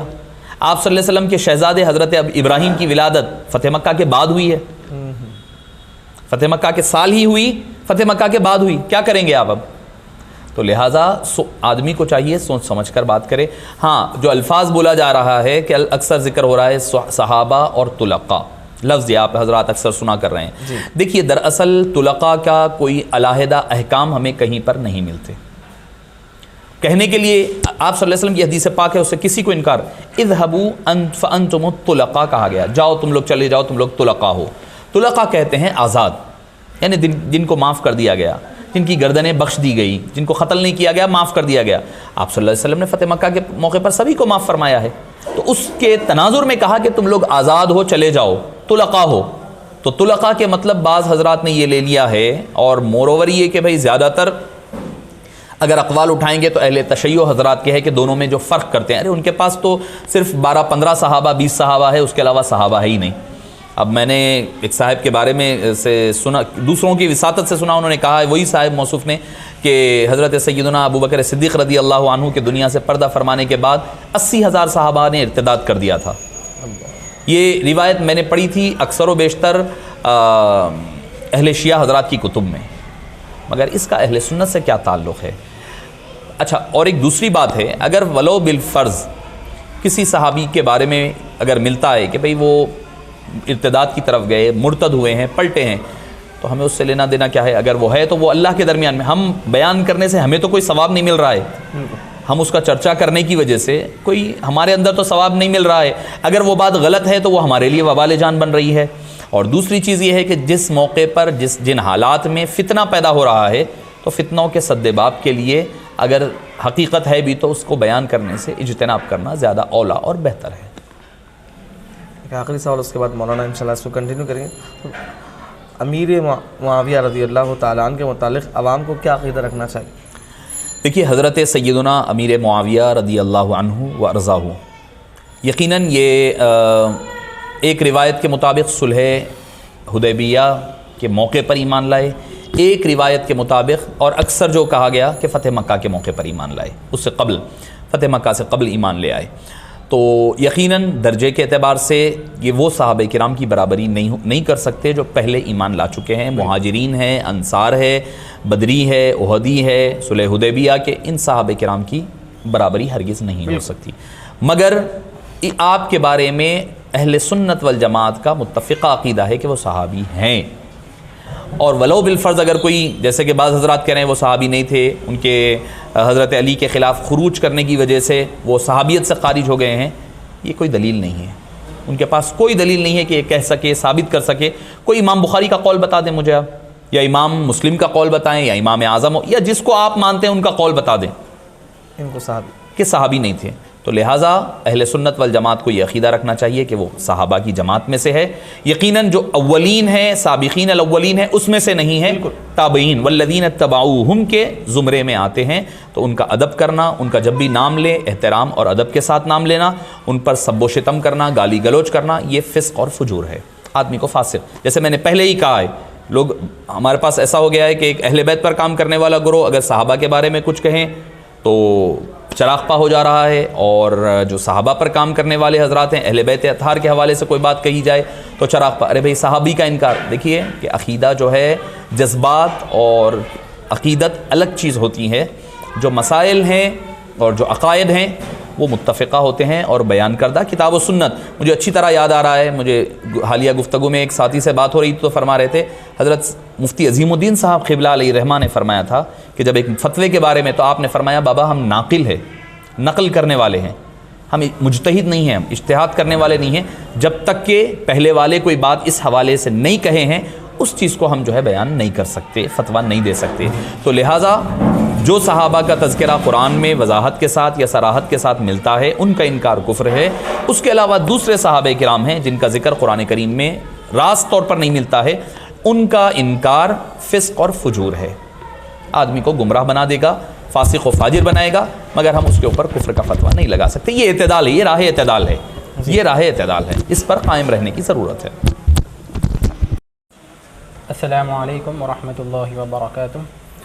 الحمدللہ، سابقہ جیسا ابھی تھوڑی دیر پہلے حافظ شیخ فیروز نقشبندی نے یہ کانفرنس کی جو ہے پوری تفصیل آپ کے سامنے بیان کی، الحمدللہ یہ ہمیں شرف کی بات ہے کہ حضرت مولانا اویس صاحب ہمیں کافی وقت ہمیں عنایت کرتے ہیں، اور جتنے بھی ہم نے جب بھی فون کیا تو حضرت والا نے کبھی بھی ہمیں خالی ہاتھ نہیں کیا، بلکہ ہم نے حضرت سے ہی مقاصد الاسلام جو بانی جامع علیہ رحمت و رضوان کی مشہور و معروف کتاب ہے، اس پہ ہم نے حضرت کا ٹائم لیا، اور حضرت نے ہمیں روز آنا ان کی مصروفیت کی بنا پر ہمیں 8 ہے تو 11 لیکن 8 الحمدللہ حضرت نے جو ہے ہمیں وہ ریکارڈ کر کے بھیجا، اور آگے بھی انشاءاللہ بھیجیں گے۔ کہنے کا مقصد یہ ہے کہ ہم نے جب بھی فون کیا حضرت والا نے ہمیں بالکل ٹائم دیا، اور جہاں ہم رک گئے یا اٹک گئے یا ہم پریشان ہو گئے کہ کیا کرنا چاہیے یا کچھ مسئلے میں ہم رک گئے ہیں تو حضرت والا نے ہماری ہمیشہ رہنمائی فرمائی۔ میں حضرت کا بہت ہی شکریہ ادا کرتا ہوں کہ ہمیں آپ نے جو ہے موقع عنایت فرمایا۔ حضرت میں آگے آپ سے ایک یہ سوال پوچھتا ہوں کہ امیر معاویہ رضی اللہ تعالیٰ عنہ کے متعلق محدثین کیا کہتے ہیں؟ بسم اللہ الرحمن الرحیم۔ آپ حضرات مبارکباد کے مستحق ہیں کہ اللہ تعالیٰ آپ حضرات سے اس وساطت سے، سوشل میڈیا کے دور میں اس وساطت سے دین کی اور عقائد صحیحہ اور حقہ کی نشر و اشاعت کا کام لے رہا ہے۔ اللہ تعالیٰ آپ حضرات کی جوانیوں کو سلامت رکھے اور آپ حضرات کی کاوشوں کو شرف قبولیت عطا فرمائیں۔ دیکھیے، جیسے کہ ابھی گفتگو ہماری ہو رہی تھی کہ حضرت سیدنا امیر معاویہ رضی اللہ عنہ ارضاہ کے حوالے سے کہ آپ کو صحابی ماننا یا نہ مانیں. دوسری چیز یہ جو آپ نے اب سوال کیا ہے محدثین کرام کے پاس، دیکھیے محدثین کرام حدیث انہی سے لیتے ہیں جو جیسے خاص طور پر اب امام بخاری وغیرہ کے بارے میں اگر آپ چلے جائیں تو وہ صحت، سند، ہر چیز کو، درایت، روایت، سب چیز کو دیکھتے ہیں، دیکھ کر کے اس پر فیصلہ کر کے اپنی صحیح میں احادیث کو شامل کیا کرتے ہیں.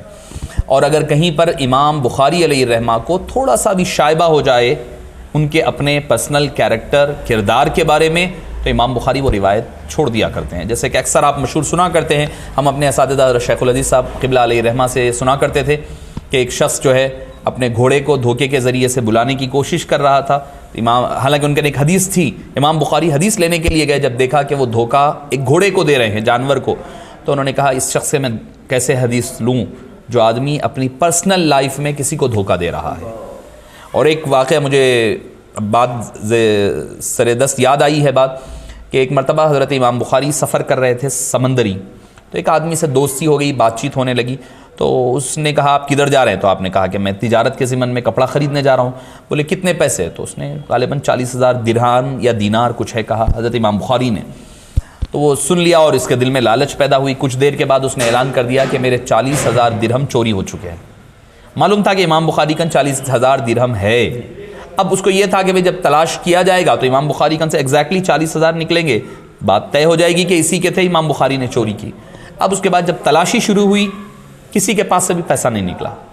جب سمندر کا راستہ ختم ہو کر باہر آئے، آنے کے بعد پوچھا کہ بھئی پیسہ کہاں ہے؟ امام بخاری آپ تو اتنے بڑے امام ہیں، آپ نے دھوکہ دیا، جھوٹ بولا. تو آپ نے فرمایا کہ نہیں.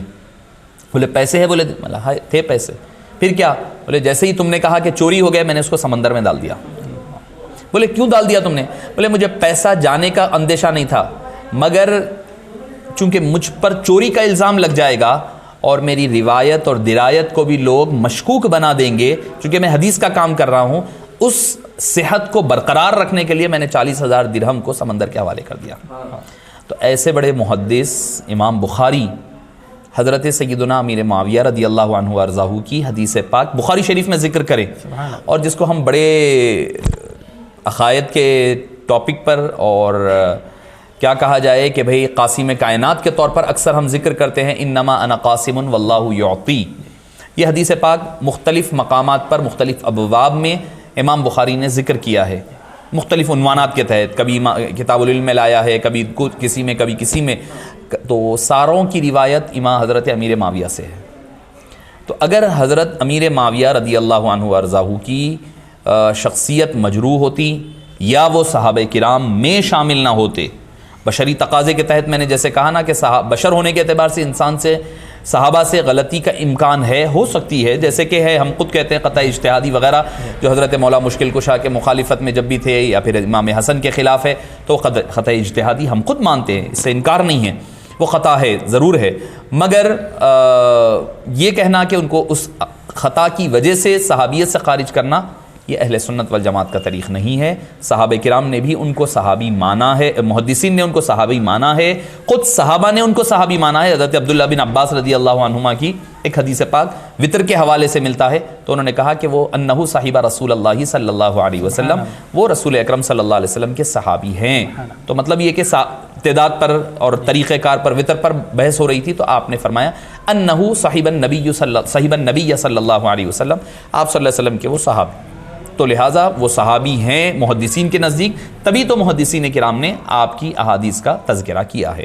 اب رہی بات ایک اور ایک ذیلی جواب شاید حضرت امیر معاویہ کے جو پہلے سوال آیا تھا اسی کے حوالے سے ہے کہ لوگ کہتے ہیں کہ بھئی آپ کی فضیلت میں کوئی صحیح حدیث نہیں ہے، اکثر کہا جاتا ہے.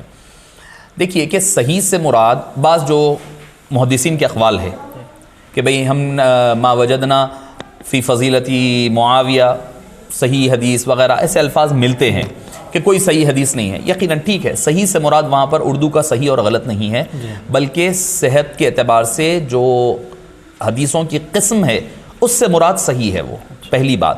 دوسری چیز یہ ہے کہ اگر کوئی روایت نہ بھی ہے، کوئی ایک روایت نہیں بھی ہے، مان لیں چلے ان کی بات، کیا صحابی ہونا کم فضیلت ہے؟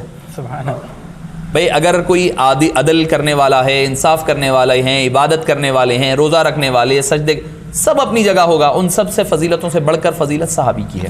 صحابی کی جب فضیلت ہے تو ساری فضیلتیں ذیلی ہو جائیں گی، ساری فضیلتیں ذیلی ہو جائے گی.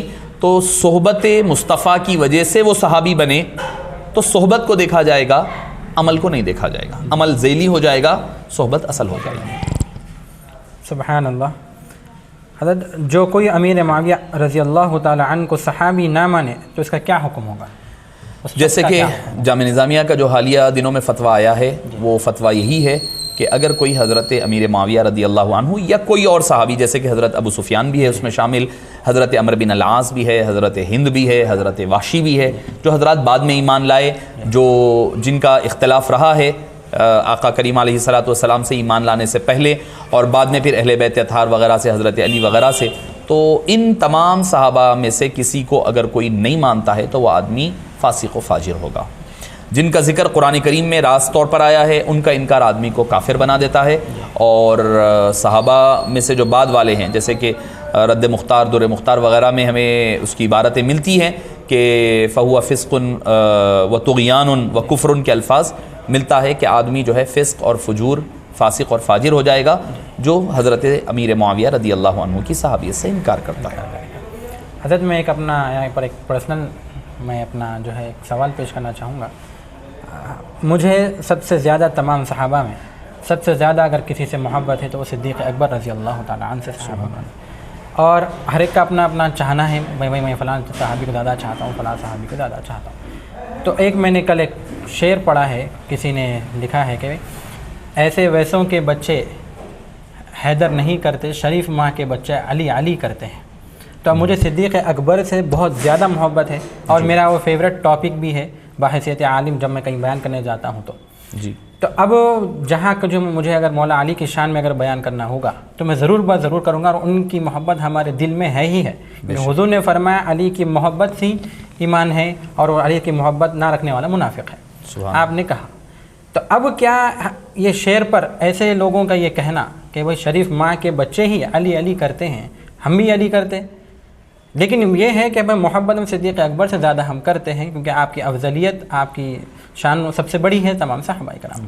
تو ہم بھی علی علی کہتے، تو کیا علی علی علی کہنے سے ہی وہ محبت والا ہوگا؟ آپ اس پہ گفتگو فرمائیں. دیکھیے، پہلی بات یہ ہے کہ افضلیت یقیناً صدیق اکبر رضی اللہ عنہ کے لیے ہی روا ہے اور آپ ہی کا اہل سنت والجماعت کا یہ متفق عقیدہ ہے عقیدے میں. اب اگر رہی بات محبت کی، قلبی تعلق کے جھکاؤ کی، تو اس پر کسی کا کوئی فتویٰ بھی نہیں لگتا، کوئی فتویٰ نہیں لگا. اگر کوئی کہے کہ بھئی مجھے جو ہے کسی ایک صحابی سے محبت ہے، سب سے زیادہ محبت ہے حضرت ابوبکر صدیق کو چھوڑ کر، آپ کہے حضرت عمر، کوئی کہے حضرت علی، کوئی کہے حضرت عثمان، کوئی کہے حضرت بلال. کون ہے؟ حضرت مہر علی شاہ صاحب علیہ رحمہ فرماتے ہیں کہ میں ابوبکر صدیق کو افضل مانتا ہوں مگر مجھے سب سے زیادہ محبت بلال حبشی سے. سبحان اللہ. تو آدمی محبت کسی سے بھی ہو سکتی ہے، قلبی میلان ایک الگ شے ہو سکتی ہے.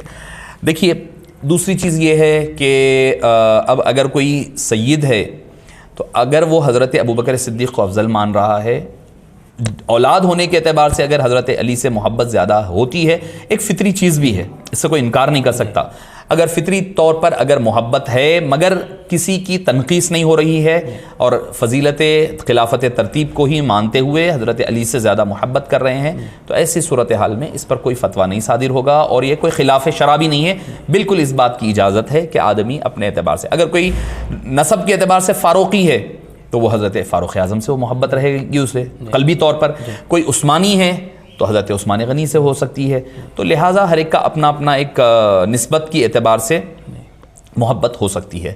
اب رہی بات شعر کا، جو آپ الفاظ کہہ رہے ہیں کہ بھئی جو ماں کی شرافت ہوتی ہے وہ علی علی کرتے ہیں، تو اگر اس اعتبار سے کہا جا رہا ہے کہ بھئی جو حضرت علی کا ذکر چھوڑ کر کسی اور کا ذکر کر رہے ہیں تو ان پر نقص ہے، تو یہ بالکل جائز نہیں ہے اور یہ درست شعر نہیں ہے. یہ بات بالکل غلط ہے. اگر کسی دوسرے صحابی کی تنقیص کا پہلو رکھتے ہوئے یہ بات کہی جا رہی ہے، یعنی ذکر کرو تو صرف علی کا کرو، دوسروں کا نہ کرو، تو آپ کیا کریں گے؟ قرآن کی آیتوں کو کیا کریں گے؟ احادیث کے جو ابواب ہے، فضائل ابوبکر صدیق، فضائل عمر، فضائل عثمان، سبھی صحابہ کے فضائل ہیں، ان سب کا فضائل عشرہ مبشرہ، ان ساری چیزوں کو کیا کریں گے؟ تو یہ طریقہ کار درست نہیں ہے. جو اور ایک بات اس میں یہ رہتی ہے، چونکہ ایک حدیث پاک ہے کہ اے علی یا اہل بیت اطہار کے بارے میں کہا گیا ان سے محبت صرف تین لوگ ہی نہیں کریں گے. یا تو وہ منافق ہوگا، یا تو پھر وہ جو ہے ولد الزنا ہوگا، یا پھر حالت حیض میں پیدا ہونے والا لڑکا ہوگا. یہ تین چیزوں کا ذکر ہوا.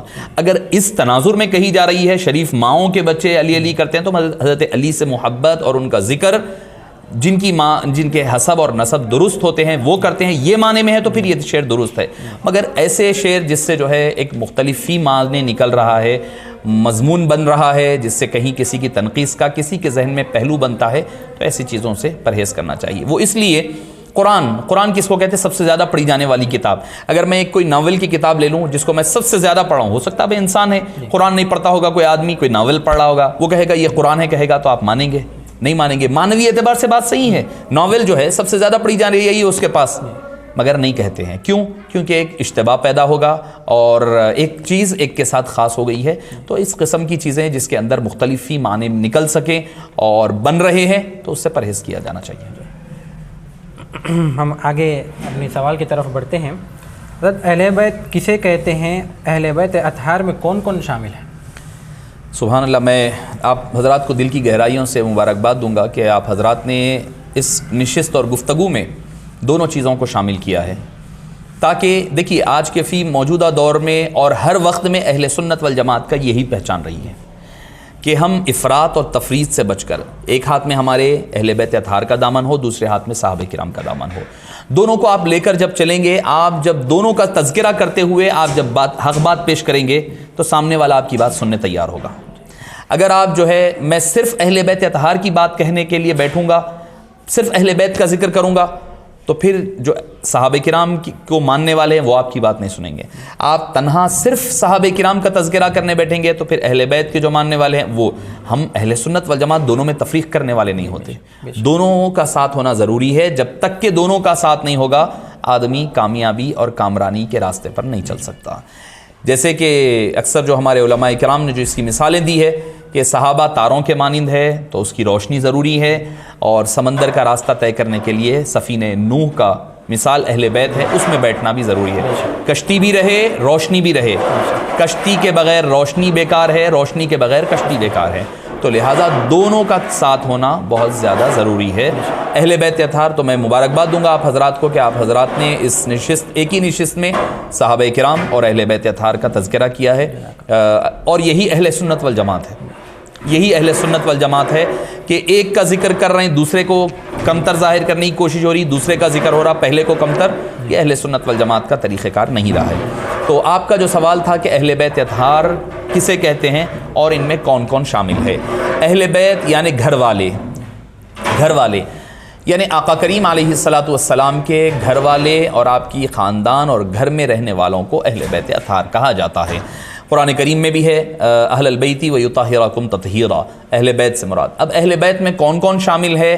تو دیکھیے کہ اس میں سب سے پہلے تو آپ صلی اللہ علیہ وسلم کی آل و اولاد ہے، ازواج مطہرات ہے، پھر خاندان والے ہیں. اس میں تین نسبتیں ہیں.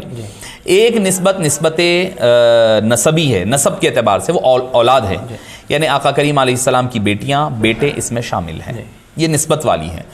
دوسری چیز یہ ہے کہ خاندانی نسبت کے اعتبار سے، جیسے آپ صلی اللہ علیہ وسلم نے فرمایا کہ آل عقیل ہے، آل جعفر ہے، آل عباس ہے، یہ خاندان کی نسبت شامل ہے. اور رشتے کی وجہ سے جو نسبت جڑی ازواج ہے، تو یہ تین نسبتیں بھی اہل بیت اطہار میں شامل ہے. تین نسبتیں، خاندان کی نسبت ایک ہے، اولاد کی نسبت ایک ہے، بیویوں کی نسبت ایک ہے. یقیناً بیوی ہے تو بچے ہے. بھائی آپ یہ نہیں کہہ سکتے بچوں کو شامل کریں اہل بیت میں، بیویوں کو نکال دیں. جہالت والی بات ہے کہ اولاد آتی ہے تو بیوی سے آتی ہے. ہاں، جو علماء کرام نے کہا ہے کہ چونکہ بیوی کی نسبت شوہر کی طرف سے بجائے والد کی طرف ہوتی ہے، اس وجہ سے بعض نے جو کہا ہے کہ ازواج کو کسی نے اگر نہیں، مگر اہل سنت والجماعت کا یہ عقیدہ ہے متفقہ، اس میں اہل بیت میں ازواج مطہرات بھی. یا نساء النبی سے آیت کا آغاز ہو رہا ہے، سورہ احزاب کی جو 22ویں پارے کی دوسری آیت ہے، یا نساء النبی لستن کاحد من النساء سے آغاز ہو رہا ہے. آگے جا کر کے ان کو اہل بیت کا تذکرہ کیا گیا. تو اہل بیت اطہار میں ازواج بھی شامل ہے، اولاد بھی شامل ہے، اور ساتھ ہی ساتھ آپ کے اہل خاندان اور خاندان والے جو نسبتیں ہیں وہ بھی اس میں شامل ہے. ایک وہ شامل ہے, یہ تینوں نہیں ہیں وہ, مگر جن کو سرکار نے اپنے اختیار سے ان کو شامل فرمایا, جیسے سلمان فارسی ہے, سلمان من اہل بیتی فرمایا, یعنی سرکار دو عالم صلی اللہ علیہ وسلم کو اللہ نے اختیار دیا, وہ اضافی طور پر شرافت اور نسبت اللہ کے حبیب صلی اللہ علیہ وسلم نے ان کو عطا فرمائی ہے. حضرت پنجتن پاک کی خصوصیات کیا ہیں؟ دیکھیے کہ اہل بیت اطہار میں جیسے میں نے کہا کہ سارے حضرات شامل ہیں. پنج تن کہتے ہیں 5 تن, پاک, چونکہ وَيُطَهِّرَكُمْ تَطْهِيرًا, اللہ نے تم کو خوب پاک و صاف کیا, اس اعتبار سے پاک کہتے ہیں. 5 تن 5 لوگ. ہوا یہ تھا کہ ترمذی شریف کی حدیث پاک ہے, خود مسلم شریف میں حضرت ام سلمہ رضی اللہ عنہا اور بی بی عائشہ رضی اللہ عنہا, ان حضرات سے یہ روایت ہے, کیا فرماتے ہیں کہ جب یہ آیت نازل ہوئی, انما یرید اللہ لیذھب عنکم الرجس اہل البیت ویطہرکم تطہیرا, تو سرکار مدینہ علیہ السلام نے حضرت علی کو بلایا, بی بی فاطمہ کو بلایا, امام حسن کو بلایا, امام حسین رضوان اللہ علیہم اجمعین کو بلایا, اور اپنی کمبلی مبارک میں چھپا لیا, اپنی جن کو اہل کسا بھی کہا جاتا ہے, اہل ردا بھی کہا جاتا ہے, کسا چادر والے. تو اس میں آپ نے 5 لوگ شامل ہے, آقا کریم علیہ السلام, سیدہ کائنات حضرت علی, امام حسن, امام حسین, ان 5 کو شامل فرما کر کے فرمایا اللہم ہاؤلائی اہل بیتی, اے اللہ یہ میرے اہل بیت اطہار ہے, تو ان سے محبت فرما, اور جو ان سے محبت رکھے تو ان سے محبت فرما, جو ان سے بغض رکھے تو ان سے دشمنی اور عداوت فرما. تو حضرت سیدتنا ام سلمہ رضی اللہ عنہا جو ٹھہری ہوئی ہیں, دیکھ رہی ہے سارا منظر, راوی وہ خود ہیں, انہوں نے کہا یا رسول اللہ میں, تو آپ نے فرمایا اللہ انتی علی الخیر, تم بھی خیر پر ہو, یعنی تم بھی اہل بیت میں شامل ہے. مگر پنجتن کی جو خصوصیت ہے وہ یہ 5 لوگوں کے ساتھ خاص ہے. اس میں خود آپ صلی اللہ علیہ وسلم کی دوسری بیٹیاں اور دوسرے داماد اور دوسرے نواسے نواسیاں بھی شامل نہیں ہے. آپ بولیں گے کہ بھئی اس وقت تک جو ہے حضرت زینب, حضرت رقیہ, حضرت م کلثوم کا وصال ہو گیا تھا, تب جب یہ آیت نازل ہوئی, یقیناً ان کا انتقال تو ہو گیا تھا, مگر حضرت عثمان باقی تھے, حضرت عبداللہ بن عاص جو حضرت زینب کے شوہر داماد سرکار کے بڑے, وہ بھی باقی تھے. آپ کی نواسی حضرت امامہ بھی بقید حیات تھیں, وہ تو حضرت علی سے بعد میں جا کر کے نکاح بھی ہوا ہے حضرت امامہ کا. تو لہٰذا یہ جو خصوصیت پنجتن پاک کی ہے, یہ خاص شان وہ شرف اللہ نے ان لوگوں کو عطا فرمایا. حضرت بی بی فاطمہ, میں نے جیسے کہا نا, محبت پر کسی کا زور نہیں ہے, محبت جس سے ہوتی ہے ہو جاتی ہے, دل جس کا, 4 بیٹیاں ہیں سرکار مدینہ علیہ السلام, مگر جو محبت سیدہ کائنات سے اور ان کی آل و اولاد سے ہے وہ کسی اور سے نہیں ہے. تو پنجتن پاک ان کو کہتے ہیں, ان کی خاص شان. مگر یہ بھی معصوم نہیں ہے ہمارے پاس, یہ بھی کہہ لیں, سن لیں کہ ہمارے پاس یہ بھی معصوم نہیں ہے, مگر ان سے خطا نہیں ہوتی ہے. ان کی طرف خطا کی نسبت بھی کرنا بہت بڑی بے ادبی اور بہت بڑی گستاخی اور جسارت ہے, اس سے پرہیز کیا جانا چاہیے. تو یہ کہ سید پنجتن پاک ان کا خاص مقام و مرتبہ اہل بیت اطہار میں ہے, بالکل منفرد خاص مقام و مرتبہ, جس کا ذکر خود احادیث میں کئی مقامات پر آتا ہے. حضرت علی کو فرمایا گیا کہ تم عرب کے سردار ہے, سید العرب کہا. بی بی فاطمہ کو کہا سیدۃ النساء العالمین فی الجنہ, سیدۃ النساء العالمین کہا. پھر حسنین کریمین کو سیدہ شباب اہل الجنہ کہا. یعنی ان کی سرداریوں کے تذکرے آقا کریم علیہ السلام نے خود احادیث, صحیح احادیث ہے, اس سے کسی کو مفر نہیں ہے, کسی کو کوئی انکار نہیں کر سکتا ہے. آئیے ہم اس سلسلے کو آگے بڑھاتے ہوئے نیکسٹ کوشچن کرتے ہیں. کون سی صحابزادی سے سرکار دو عالم صلی اللہ علیہ وسلم کو زیادہ محبت تھی؟ جی, جیسے میں نے عرض کیا کہ سیدہ کائنات بی بی فاطمہ الزہرا رضی اللہ عنہا و سلام اللہ علیہا سے آپ صلی اللہ علیہ وسلم کو جتنی محبت تھی, جتنی تعلق اور جتنی انسیت تھی, کسی اور سے نہیں تھی. اور اس کی کئی وجوہات ہے, کئی وجوہات. آپ صلی اللہ علیہ وسلم نے آپ کے بارے میں فرمایا ام ابیہا, اپنے باپ کی ماں. یعنی اس قدر آپ صلی اللہ علیہ وسلم کا خیال رکھا کرتی تھی کہ جیسے ایک ماں اپنے بچے کا خیال رکھتی ہیں, ویسے بی بی فاطمہ بی بی آپ صلی اللہ علیہ وسلم کا خیال رکھا کرتی ہیں. اور آپ صلی اللہ علیہ وسلم نے بذات منی فرمایا, صرف سیدہ کائنات کے بارے میں فرمایا, کسی اور بیٹی کے بارے میں. ہمیں یقیناً ہم اہل شیعہ کی طرح نہیں کہ ایک ہی بیٹی مانتے ہیں, نہیں, ہمارے پاس بی بی زینب, حضرت رقیہ, حضرت ام کلثوم اور حضرت بی بی فاطمہ, آپ صلی اللہ علیہ وسلم کی یہ 4 بیٹیاں اور 3 شہزادے, حضرت قاسم, حضرت عبداللہ اور حضرت ابراہیم ہیں اہل سنت والجماعت کے نزدیک. مگر ان سب میں جو نسبت, جو تعلق, جو محبت, جو مودت اور جو وابستگی, وارفتگی سیدہ کائنات کے ساتھ تھی, کسی اور کے ساتھ نہیں تھی. بذات منی فرمایا. جب بھی کوئی سفر پر جاتے تو سب سے آخر میں سیدہ کائنات کے گھر جاتے, اور جب شہر واپس آتے تو سب سے پہلے سیدہ کائنات کے گھر آپ تشریف لے جایا کرتے. وہ آتی تو اٹھ کر ٹھہر جاتے, سب کہتے فدا کا امی و ابی یا رسول اللہ. سبحان اللہ. سیدہ کائنات آتی تو بی بی سرکار فرماتے فدا کا امی و ابی یا فاطمہ. اندازہ لگائیے محبتوں کا, تعلقات کا. اور پھر فرمایا ان کی شان اور شوکت صرف دنیا, اور یہ بھی فرمایا ہر ایک کا نسب مرد سے چلا, بیٹوں سے چلا, سوائے سیدہ کائنات بی بی فاطمہ کے, کہ ان کا نسب جو ہے فاطمہ کے ذریعے سے, میرا نسب فاطمہ کے ذریعے سے چلے گا. تو جو محبت سرکار دو عالم صلی اللہ علیہ وسلم کو بی بی فاطمہ رضی اللہ عنہا سے تھی, وہ محبت کسی اور بیٹی سے نہیں تھی. بیٹی ہونے کے اعتبار سے سب سے محبت ہے, سب سے تعلق ہے, ہر ایک کا حق ادا کر رہے ہیں, مگر قلبی میلان اور قلبی تعلق سیدہ کائنات کی طرف. اس کی بڑی وجہ یہ بھی تھی کہ آپ ہی سے سارا سلسلہ چلنا تھا, اور سبھی یہی سلسلہ جو ولایت کا ہو, جیسے کہ سیدی محدث دکن علیہ الرحمٰن نے شہادت نامے میں تذکرہ فرمایا کہ بھئی اللہ تعالیٰ نے میرے یعنی نور نبوت کو اور نور ولایت کو ایک ساتھ, میرے اور علی کے نور کو ایک ساتھ پیدا کیا. پھر وہ آتے آتے حضرت عبداللہ اور حضرت عبد المطلب میں جدا جدا ہوا. ادھر سے نور نبوت حبیب پاک کی شکل میں, نور ولایت حضرت مولا مشکل کشا کی شکل میں. پھر محدث دکن نے وہ حدیث قرآن کی آیت کوٹ کی وہاں پر, مرج البحرین یلتقیان بینہما برزخ لا یبغیان یخرج منہما اللؤلؤ والمرجان. لؤلؤ والمرجان سے مراد حسنین کریمین ہے فرمایا. تو لہٰذا یہ بھی نسبتیں تھیں, یہ بھی وجوہات تھیں.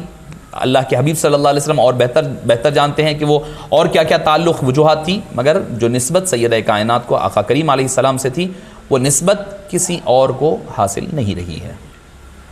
سبحان اللہ. حضرت یہ فرمائیے صحابہ و اہل بیت اطہار کے بارے میں اہل سنت والجماعت کو عقیدہ کیا رکھنا چاہیے؟ آج کوئی صحابہ کی شان میں غلو کر دیتا ہے تو اہل بیت اطہار کو چھوڑ رہا ہے, کوئی اہل بیت اطہار کی شان میں غلو کر رہا ہے تو صحابہ کو چھوڑ دے رہا ہے. اہل سنت والجماعت کا عقیدہ کیا ہے؟ اور یہ صرف ان کو بھی اور جو گمراہ ہیں ان کے لیے بھی ایک میسج ہو جائے گا کہ بھئی عقیدہ رکھنا کیا ہے دونوں کے بارے میں. دیکھیے دونوں کی نسبت حبیب پاک ہے. سبحان اللہ. نسبت مصطفیٰ اصل چیز ہے. سبحان اللہ. صحابہ کو آپ مان رہی, کون ہے صحابہ؟ سرکار کے صحبت میں رہنے والے صحابہ. تو انہوں صحابی بنے سرکار کی صحبت کی وجہ سے. اہل بیت بنے کیسے؟ سرکار کے گھر والے ہونے کی وجہ سے بنے.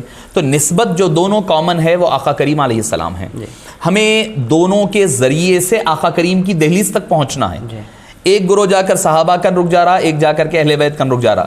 تو مقصد جو منزل مقصود ہے ہمیں حاصل نہیں ہو رہا ہے. وہ منزل مقصود آقا کریم علیہ السلام کے در کی چوکھٹ ہے. وہ چوکھٹ ملنی ہے تو دونوں کو ساتھ لے کر کے چلنی ہے. ایک ہاتھ میں صحابہ کا دامن ہو, ایک ہاتھ میں اہل بیت اطہار کا دامن ہو, دونوں کو. اور میں تو یہ کہوں گا کہ ہر ایک کے لیے کہ دیکھیے صحابہ ہو یا اہل بیت ہو, کسی کا بھی تذکرہ ہو, کہیں پر آپ کو ایسا لگے کہ کسی کی شان کم ہوتی ہوئی نظر آ رہی ہے, چاہے کوئی بیان کر رہا ہو, چاہے کوئی عالم ہو, چاہے کوئی مشائخ میں سے ہو, کہیں پر اگر کسی کی تنقیص نظر آ رہی ہے آپ وہ دروازہ چھوڑ دئیے. ہم محبت والے ہیں, محبت کے راستے کو اپنائیں, محبت کو اختیار کریں. ادب والے ہیں, ہم تو بزرگوں کا ادب کرنے والے, مدینہ پاک کی مٹی کا ادب کرنے والے, مدینہ کی آب و ہوا کا ذکر کرنے والے, وہاں کی آئی ہوئی تسبیح کو حفاظت سے رکھنے والے ہیں. تو بھئی یہ تو ایک حبیب پاک کے صحبت یافتہ, دوسرا حبیب پاک صلی اللہ علیہ وسلم کا خون مبارک ہے. تو لہٰذا ہر دو میں سے کسی ایک کی بھی کوئی تنقیصی پہلو نہ ہو, ہر ایک سے محبت ہو, تعظیم ہو, ادب ہو, ہر ایک کے بارے میں اچھائی کے ساتھ جب بھی تذکرہ ہو اچھائی کے ساتھ ہو. کسی کے مقام کو گھٹانے کی نہ زبانی طور پر کوشش ہو, نہ عملی طور پر کوشش ہو. اور جو ہمارے اکابرین, اور آج سے میں سمجھتا ہوں کہ اگر آج سے ایک 15-20 سال پہلے چلے جائیں جو عقائد اہل سنت والجماعت کے تھے, اسی عقائد کو اگر آپ پکڑ لیں گے تو ہمارا راستہ بیڑا پار ہو جائے گا, بیڑا پار ہوگا. اب ایسا ہو گیا ہے کہ اہل بیت کی محفل ہو رہی ہے, اس میں بھی کوئی تذکرہ ایسا ہو جا رہا ہے, کہیں پر صحابہ کرام کی تذکرہ ہو رہا ہے تو اہل بیت کی طرف موڑ دیا جا رہا ہے. اختلافی موضوعات کو چھیڑ کر کے لوگوں کو اضطرابی کیفیات میں ڈالنا. اور ہمیں یہ اختیار کس نے دیا ہے؟ یہ تفریق کرنے کا, یہ جدا کرنے کا اختیار کسی نے نہیں دیا ہے. صحابہ کا ذکر ہو تو ان کی شان کے ساتھ ہو, اہل بیت کا ذکر ہو تو ان کی شان کے ساتھ ہو. تو لہٰذا بعض حضرات ہر دو طرف, کچھ مشائخ میں ہیں کہ جو حضرت علی کرم اللہ وجہہ الکریم کی تذکرہ کرتے ہوئے صحابہ کرام کی, حضرت امیر معاویہ وغیرہ کی تنخیص کر رہے ہیں اور سمجھ رہے ہیں کہ جب تک کہ وہ ذکر نہیں ہوگا تو یہ ذکر مکمل نہیں ہوگا. یہ جہالت ہے, یہ اہل سنت والجماعت کا طریقہ نہیں ہے. کچھ علماء ماشاءاللہ ایسے بھی ہماری نظر سے گزرے ہیں. گزشتہ 10 محرم الحرام کی بات ہے, ایک مقام کا باضابطہ کمپلیٹلی ویڈیو میرے پاس بھی آیا ہے اور یوٹیوب پر بھی ہے.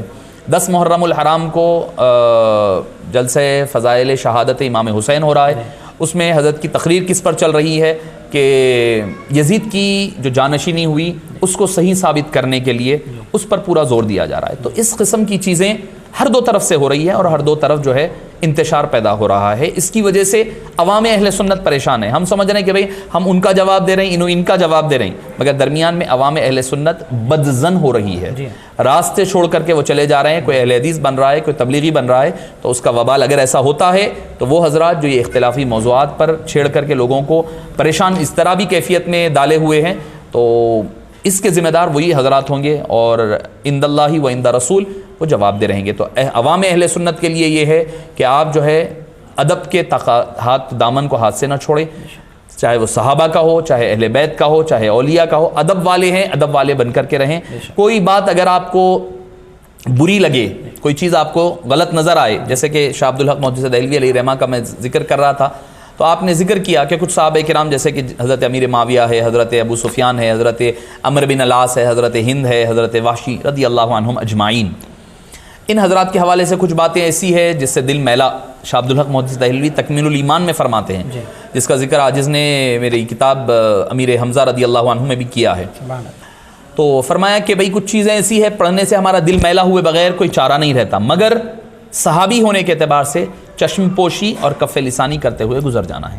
یعنی آنکھ بند کر لیں اس معاملے میں اور زبان کو بند کرتے ہوئے چلے جائیں. ہو سکتا ہے کہ بھئی بشری تقاضے کے تحت ہمارے پاس جو بات آئی ہے ہو سکتا ہے کہ صحیح ہو یا نہ ہو, نہیں بول سکتے ہم. درایت اور روایت اگر صحیح بھی ہے تو خاموشی اختیار کرتے ہوئے, چشم پوشی کرتے ہوئے چلے جانا یہ اولا اور افضل ہے. کسی کی تنخیص کی طرف نہ جائیں. اگر تعظیم اور ادب کا پہلو ہو سکتا ہے بیان کرے, نہیں ہو سکتا ہے تو خاموشی اختیار کرنا یہ نجات کی باعث بننے والا ہے. سبحان اللہ. آئیے اس نشست کے ہم سیکنڈ لاسٹ کوشچن کی طرف ہم جا رہے ہیں. حضرت یہ فرمائیے ائمہ اہل بیت کے بارے میں اہل سنت والجماعت کا کیا عقیدہ ہے؟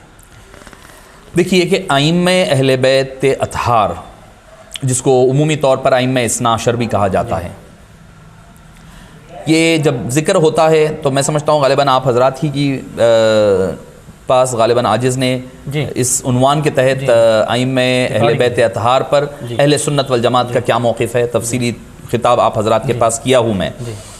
جب یہ بات کہی جاتی ہے ائمہ اہل بیت اطہار یا ائمہ اثنا عشر, تو لوگوں میں یہ ذہن میں بات آتی ہے کہ یہ شیعہ حضرات کے ہیں.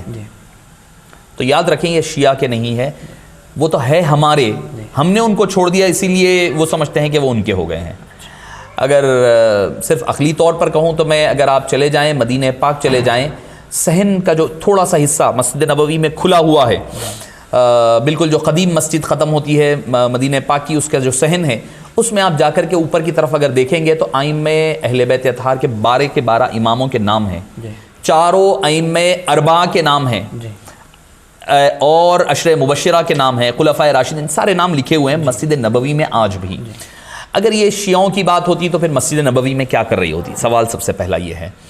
دوسری بات یہ ہے کہ ائمہ اہل بیت اطہار نسب کے اعتبار سے یہ شرافت اور نسبت شرافت نسب کی وجہ سے ان کا مقام و مرتبہ بہت بلند, علم میں, فضل میں, طہارت و تقوی میں اپنے مقام پر یہ اعلیٰ ترین اپنے دور کے, یہ صحابہ میں سے نہیں ہے. اگر آپ حضرت امام حسین کے بعد دیکھیں گے تو امام زین العابدین ہیں, امام زین العابدین سے لے کر امام مہدی تک جتنے بھی ہیں وہ سارے کے سارے تابعین, طب تابعین اور لاحقین بعد والے حضرات ہیں, یہ صحابہ میں سے نہیں ہے. حضرت امام حسین تک صحابیت ثابت ہے. تو معزز سامعین کرام, ان کی طہارت, مقام, مرتبہ, شرافت, علم, علو مرتبہ اپنے دور کے, میں سمجھتا ہوں یہ مقام غوثیت کبریٰ پر فائز تھے. اور اس کا تذکرہ میں اپنے طور پر نہیں, ہمارے ہی سلسلے نقشبندیہ کے جو جد ہیں امام احمد سرہندی مجدد الفسانی علیہ الرحمہ نے غالباً جلد 60 اور مکتوب نمبر 23 میں آپ نے جو فیض کے پہنچنے کے جو راستے ہیں, کیسا فیض پہنچتا ہے, ایک کسبی راستے سے, ایک وہابی راستے سے, اس کی تفصیل فرماتے ہوئے فرمایا کہ حضرت علی مرتضیٰ اور بی بی فاطمہ رضی اللہ عنہما کو یہ فیض پہنچا. اس کے بعد حسنین کریمین کو بالترتیب امام حسن، امام حسین، غوثیت کبریٰ کا، پھر اس کے بعد یہ سلسلہ ائمہ اثنا عشر تک، اور اثنا عشر کا لفظ انہوں نے استعمال کیا ہے، مجدد الفسانی رحمۃ اللہ علیہ نے استعمال کیا ہے۔ کبھی ہم کہتے ہیں تو لوگ پریشان ہو جاتے ہیں بھئی یہ تو کہاں سے لے کر آئے، تخصیص کہاں سے ہے؟ تخصیص جو ہے مجدد الفسانی رحمۃ اللہ علیہ کیے ہیں، میں آپ نہیں کر رہا ہوں، یہ شاہ عبدالحق محدث دہلوی کو بھی آپ پڑھ سکتے ہیں، وہاں بھی مل جائے گا۔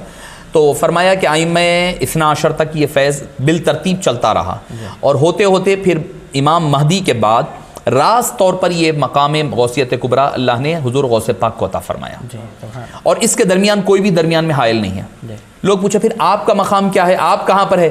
تو آپ نے فرمایا میں غوث اعظم کے متبعین میں سے ہوں۔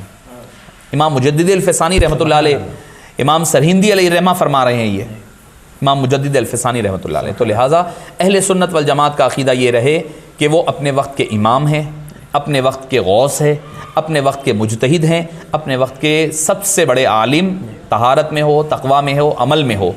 البتہ ہمارا اور اہل شیعہ کے حضرات کے درمیان فرق یہ ہے کہ ہم ان کو معصوم نہیں مانتے، وہ مانتے ہیں کہ ان سے کوئی خطا ہو ہی نہیں سکتی، وہ معصوم ہیں، ائمہ معصومین کہتے ہیں۔ ہم ائمہ معصومین، ہم حضرت مولا مشکل کشا ہو یا حضرت ابوبکر ہو، ان کو بھی ہم معصوم نہیں مانتے۔ محفوظ ہے، معصوم نہیں ہے۔ معصوم صرف انبیاء ہے، سارے کے سارے بات کے محفوظ ہے، معصوم نہیں ہے۔ تو لہٰذا اہل بیت، ائمہ اہل بیت اطہار ہمارے بھی ہیں، اہل سنت والجماعت کے، تقویٰ و طہارت کے علمبردار ہیں، اور ان کی اقتداء کرنا، ان کے اقوال کو پڑھنا، ان کی تفاسیر کو سننا، یہ ہمارے لیے نجات کا باعث ہے، مگر یہ معصوم نہیں ہوتے، بس یہ عقیدہ رکھنا چاہیے۔ حضرت میں آپ سے ایک سوال اس میں ایک چھوٹ گیا، وہ کرنا چاہوں گا کہ منکر افضلیت صدیق اکبر رضی اللہ تعالی عنہ جو شخص کر رہا ہے تو اس کو ہم کافر کہیں گے؟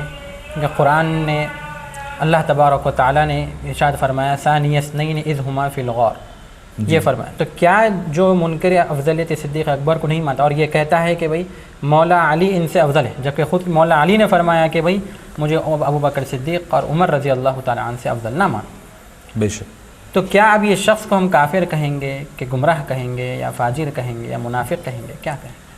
دیکھیے سیدنا صدیق اکبر رضی اللہ عنہ وارضاہ کی افضلیت کو ماننا یہ اہل سنت والجماعت کے عقائد کا حصہ ہے، اور اس کا انکار کرنے والا اہل سنت والجماعت سے خارج ہے، اس کو ہم کافر نہیں کہہ سکتے۔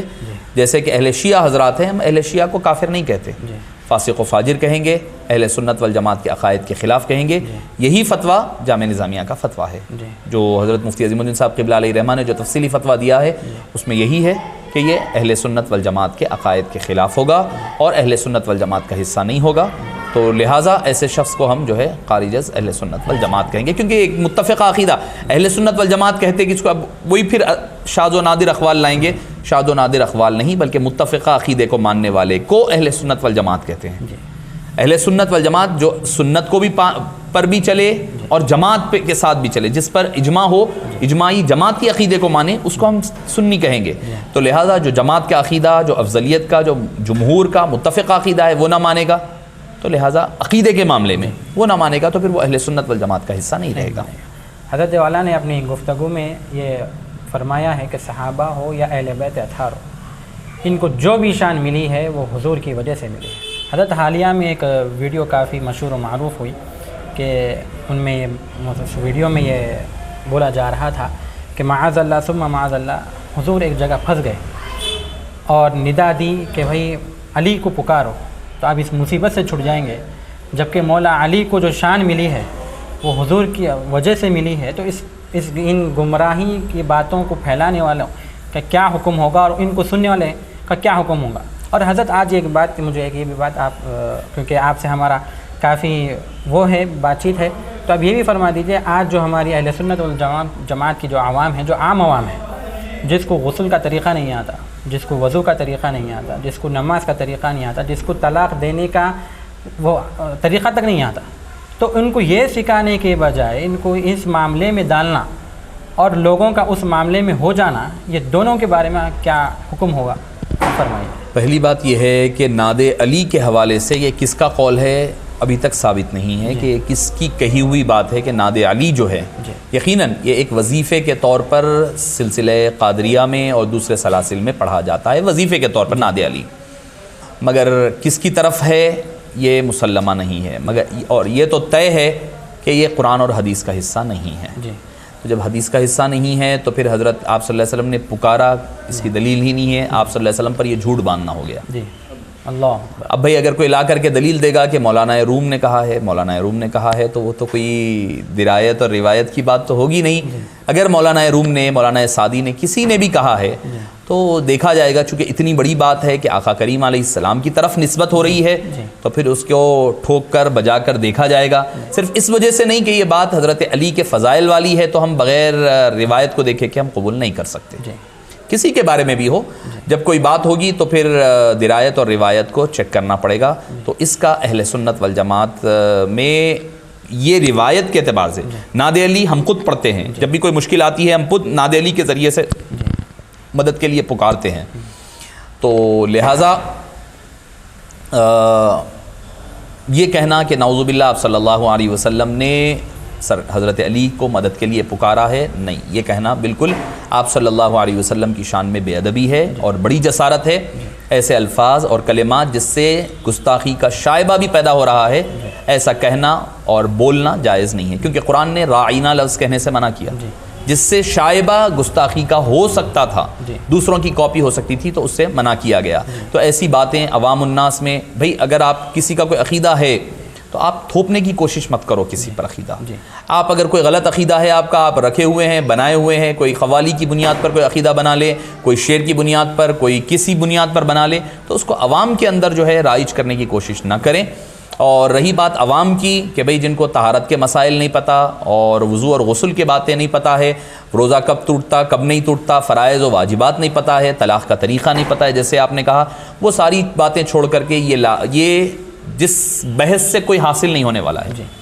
میں ایک صاحب نے مجھے سامنے ایسے ہی حضرت امیر معاویہ کے بارے میں بحث کرنے لگے تو میں نے ان کو کہا کہ بھئی یہ قضیہ 1400 سال پرانا ہے، یہ کیس جو ہے 1400 سال پہلی کی بات ہے نا، حضرت علی سے جو مقابلہ ہوا، لڑائی ہوئی، جھگڑا ہوا، حضرت امام حسن سے صلح ہوئی وغیرہ، ساری چیزیں 1400 سال ہوئے ہیں۔ تو 1400 سال سے کیا کوئی نتیجے کو، اس مسئلے کو حل کر سکا ہے؟ کیا نہیں ہوا ہے حل؟ تو جب وہ اکابرین سے حل نہیں ہوا ہے تو ہم کیا حل کر سکتے ہیں؟ ہماری کیا بساط ہے؟ تو لہٰذا ان مسائل میں جس سے اختلاف اور بڑھے گا، بھئی آپ دیکھیے وہابیت اپنے دم پر پھیلتے پھولتی جا رہی ہے، دیوبندیت اپنے عروج پر جا رہی ہے، تبلیغی جماعت پھیل رہی ہے، ہمیں اس کی کوئی فکر نہیں ہے۔ ہم جو ہے اچھا، اور ایک مسئلہ جو شاید آپ نہیں ذکر کیے، میں اس میں کہنا ضروری سمجھوں گا، بہت اہم ہے، کہ آج کل ہم یہ نہیں دیکھ رہے ہیں کہ کہنے والا کیا کہہ رہا ہے، کون ہے، نہیں دیکھ رہے ہیں۔ بالکل بھئی اگر مثال کے طور پر کوئی آدمی دیوبندی ہے، تبلیغی ہے اور ندوی ہے پکا، جس کی آپ ویڈیوز بھری پڑی ہوئی ہے اولیاء کرام کی گستاخیوں میں، بے ادبیوں پر، میلاد کے انکار پر، صرف وہ اس وجہ سے کہ کوئی ایک صحابی کے بارے میں برا کہہ رہا ہے ہم اس کو سینے سے لگا رہے ہیں، اور اس کے برخلاف اور ایک ہمارے دوسرے لوگ ہیں جو اہل بیت اطہار پر صراحتاً، بعض لوگ ایسے ہیں جو صراحتاً الفاظ کے ساتھ بے ادبیاں اور گستاخیاں کیے، ہم علماء کرام ان کی تائید اس لیے کر رہے ہیں کیونکہ وہ صحابہ کی تائید والی بات کہہ رہے ہیں۔ تو لہٰذا ایسے لوگوں کی تائید بھی کرنا، یہ نہیں کہ بھئی عقیدہ ماننا ہے تو پورا مانو پھر ان کا، بھئی آپ کو اگر اہل بیت کی بات اچھے وجہ سے اس سے محبت ہو رہی ہے تو پھر اس کا عقیدہ بھی صحیح دیکھا جائے، پھر مانا جائے۔ تو لہٰذا اہل سنت والجماعت کا جو موقف ہے وہ موقف واضح ہے، ہم ہر دو طرف سے افراط اور تفرید سے بچ کر کے اعتدال کی راہ پر چلنے کا نام اہل سنت والجماعت ہے۔ میں نوجوانان اہل سنت والجماعت کو کہوں گا کہ آپ موجودہ دور میں ایک 10-15 سال میں جو یہ فتنے پیدا ہوئے ہیں اس کو چھوڑ دیجئے۔ ایک 15-20 سال پہلے کے علماء کرام کے کتابیں اگر ہے تو ان کی ویڈیوز اگر موجود ہو تو اس کا مطالعہ کریں، ان کو فالو کریں۔ یہ جھگڑے یہ 10-15 سال درمیان میں اٹھنے والے ہے تو یہ پرانے قضیے، مگر ہوتا یہ ہے کہ جب بھی کوئی رجب آ جاتا ہے یا پھر جو ہے جمادی الاولیٰ، جمادی ثانی، رجب، ایسے مہینے آتے ہیں جس میں محرم آتا ہے تو پھر یہ رینیول کر لیتے ہیں۔ مقررین کے لیے بہت سارا میٹیریل جمع ہو جاتا ہے، ان کے لیے بھی دوسرے موضوعات پر کام کرنے کی بجائے اختلافی موضوع پر گفتگو کرنے لگتے ہیں تاکہ ان موضوعات کے ذریعے سے اپنی شخصیت کو منوا رہے ہیں یا چمکا رہے ہیں۔ تو واللہ عالم بالصواب، جو بھی ان کے دل میں ہے، اللہ ان فتنوں سے ہمیں محفوظ رکھے۔ تو اپنے قدیم جو اسلاف ہیں ان کے راستے پر چلیں، ان کے طریقے کو اپنائیں اور ان کی کتابیں پڑھیں، ان کی کتابوں کا مطالعہ کریں اور اسی پر کامزن رہیں، اسی سے ہماری دنیا اور آخرت سنور سکتی ہے۔ سبحان اللہ۔ ہم نے آج یہ جو ہم نے کانفرنس کی، ہر صحابی جنتی کانفرنس، الحمدللہ آپ نے حضرت والا سے قرآن و حدیث کی روشنی میں ہی ہر ایک کی شان آپ نے بتائی۔ آپ نے کوئی اپنے گھر کی بات نہیں کی، بلکہ جو ہے قرآن و حدیث کی روشنی میں ہی آپ نے ہماری رہنمائی فرمائی۔ ہم حضرت والا کا پھر ایک بار شکریہ ادا کرتے ہیں، اور الحمدللہ یہ کانفرنس اپنے اختتام پر پہنچتی ہے۔ حضرت والا سے یہ التماس ہے کہ آپ دعا کر کر اس کانفرنس کا اختتام کریں۔ الحمدللہ رب العالمین والصلاة والسلام علی سید الانبیاء والمرسلین وعلی آلہ وصحبہ اجمعین۔ اللہم اجعل جمعنا هذا جمعا مرحوما ولا تجعل منا شقیا ولا محروما، آتنا من لدنک رحمة وهیئ لنا من امرنا رشدا، ربنا اغفر لنا معاصینا وتفضل برحمة فینا، سبقت رحمتی علی غضبی، قلت فرحم بسید العربی وباصحابہ وعطرتہ حافظ شرعہ وسنتہ، وسہل یا الہی کل صعب بحرمت سید الابرار سہل۔ اے باری تعالیٰ آج کے یہاں ہمارے جمع ہونے کو قبول فرما، اے باری تعالیٰ ان حضرات کی کاوشوں کو شرف قبولیت عطا فرما، اور ہمیں اہل سنت والجماعت کے حقیقی اور صحیح عقائد پر چلنے اور اسی پر کامزن رہنے کی توفیق نصیب فرما۔ جب تک جیے اسلام پر جیے، مرنے لگے تو خاتمہ بالخیر فرما۔ آخر تک ہمیں اسی عقیدے پر زندہ رہنے اور اسی پر ثابت قدم رہتے ہوئے ہمارا خاتمہ بالخیر نصیب فرما۔ ہمارے اسلاف بانی جامع نظامیہ امام انوار اللہ فاروقی علیہ رحمہ قدس اللہ سرہ العزیز، اور سیدی محدث دکن عبداللہ شاہ نقشبندی مجددی قادری علیہ الرحمۃ والرضوان، ان اور جملہ مشائخین کرام، علماء کرام، اولیاء کرام کے راہ پر اور طریق پر چلنے کی توفیق نصیب فرما۔ وصلی اللہ تعالی وسلم علی سیدنا محمد وآلہ وصحبہ اجمعین، والحمدللہ۔